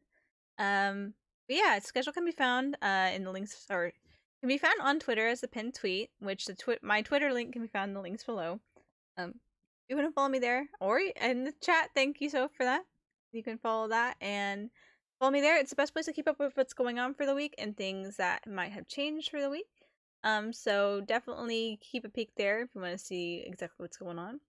Other than that, we got the stream on Saturday. Do I cover any other bases? I can't quite remember here. But I'll go ahead and put this in here. Oop, this is a raid message, or as far as a honk one as well. But this is our raid message, and so we're going to go ahead and read out to Crash. Looks like he's playing Enshrouded, which I'm not too sure exactly what that is, but we will find out here. Base building survival game. It's a what survival game? Base building survival game. Base building survival game. Well, we will definitely go check that out here in just a second here. When next Otome main? We'll probably be streaming it sometime next week. We gotta unfortunately sift through those men again. But we got this. We'll do it. I don't know what it is. I've had such good luck with Otomes in the past, just playing them on my own. And like Cafe Enchanté, I enjoyed Cafe Enchanté. But not to say that I'm disliking Variable Barricade, but between the Nekopara one that I played and the beginning here of Variable Barricade, um, it's just like I just feel bad for the MC. Like this is like this is not a good situation. These are just like it's just I feel terrible. I feel absolutely awful. Like I don't feel cherished. I feel overwhelmed. I was like, I feel for her. I really do. But yes, anyway, so we are going to raid out to Crash now.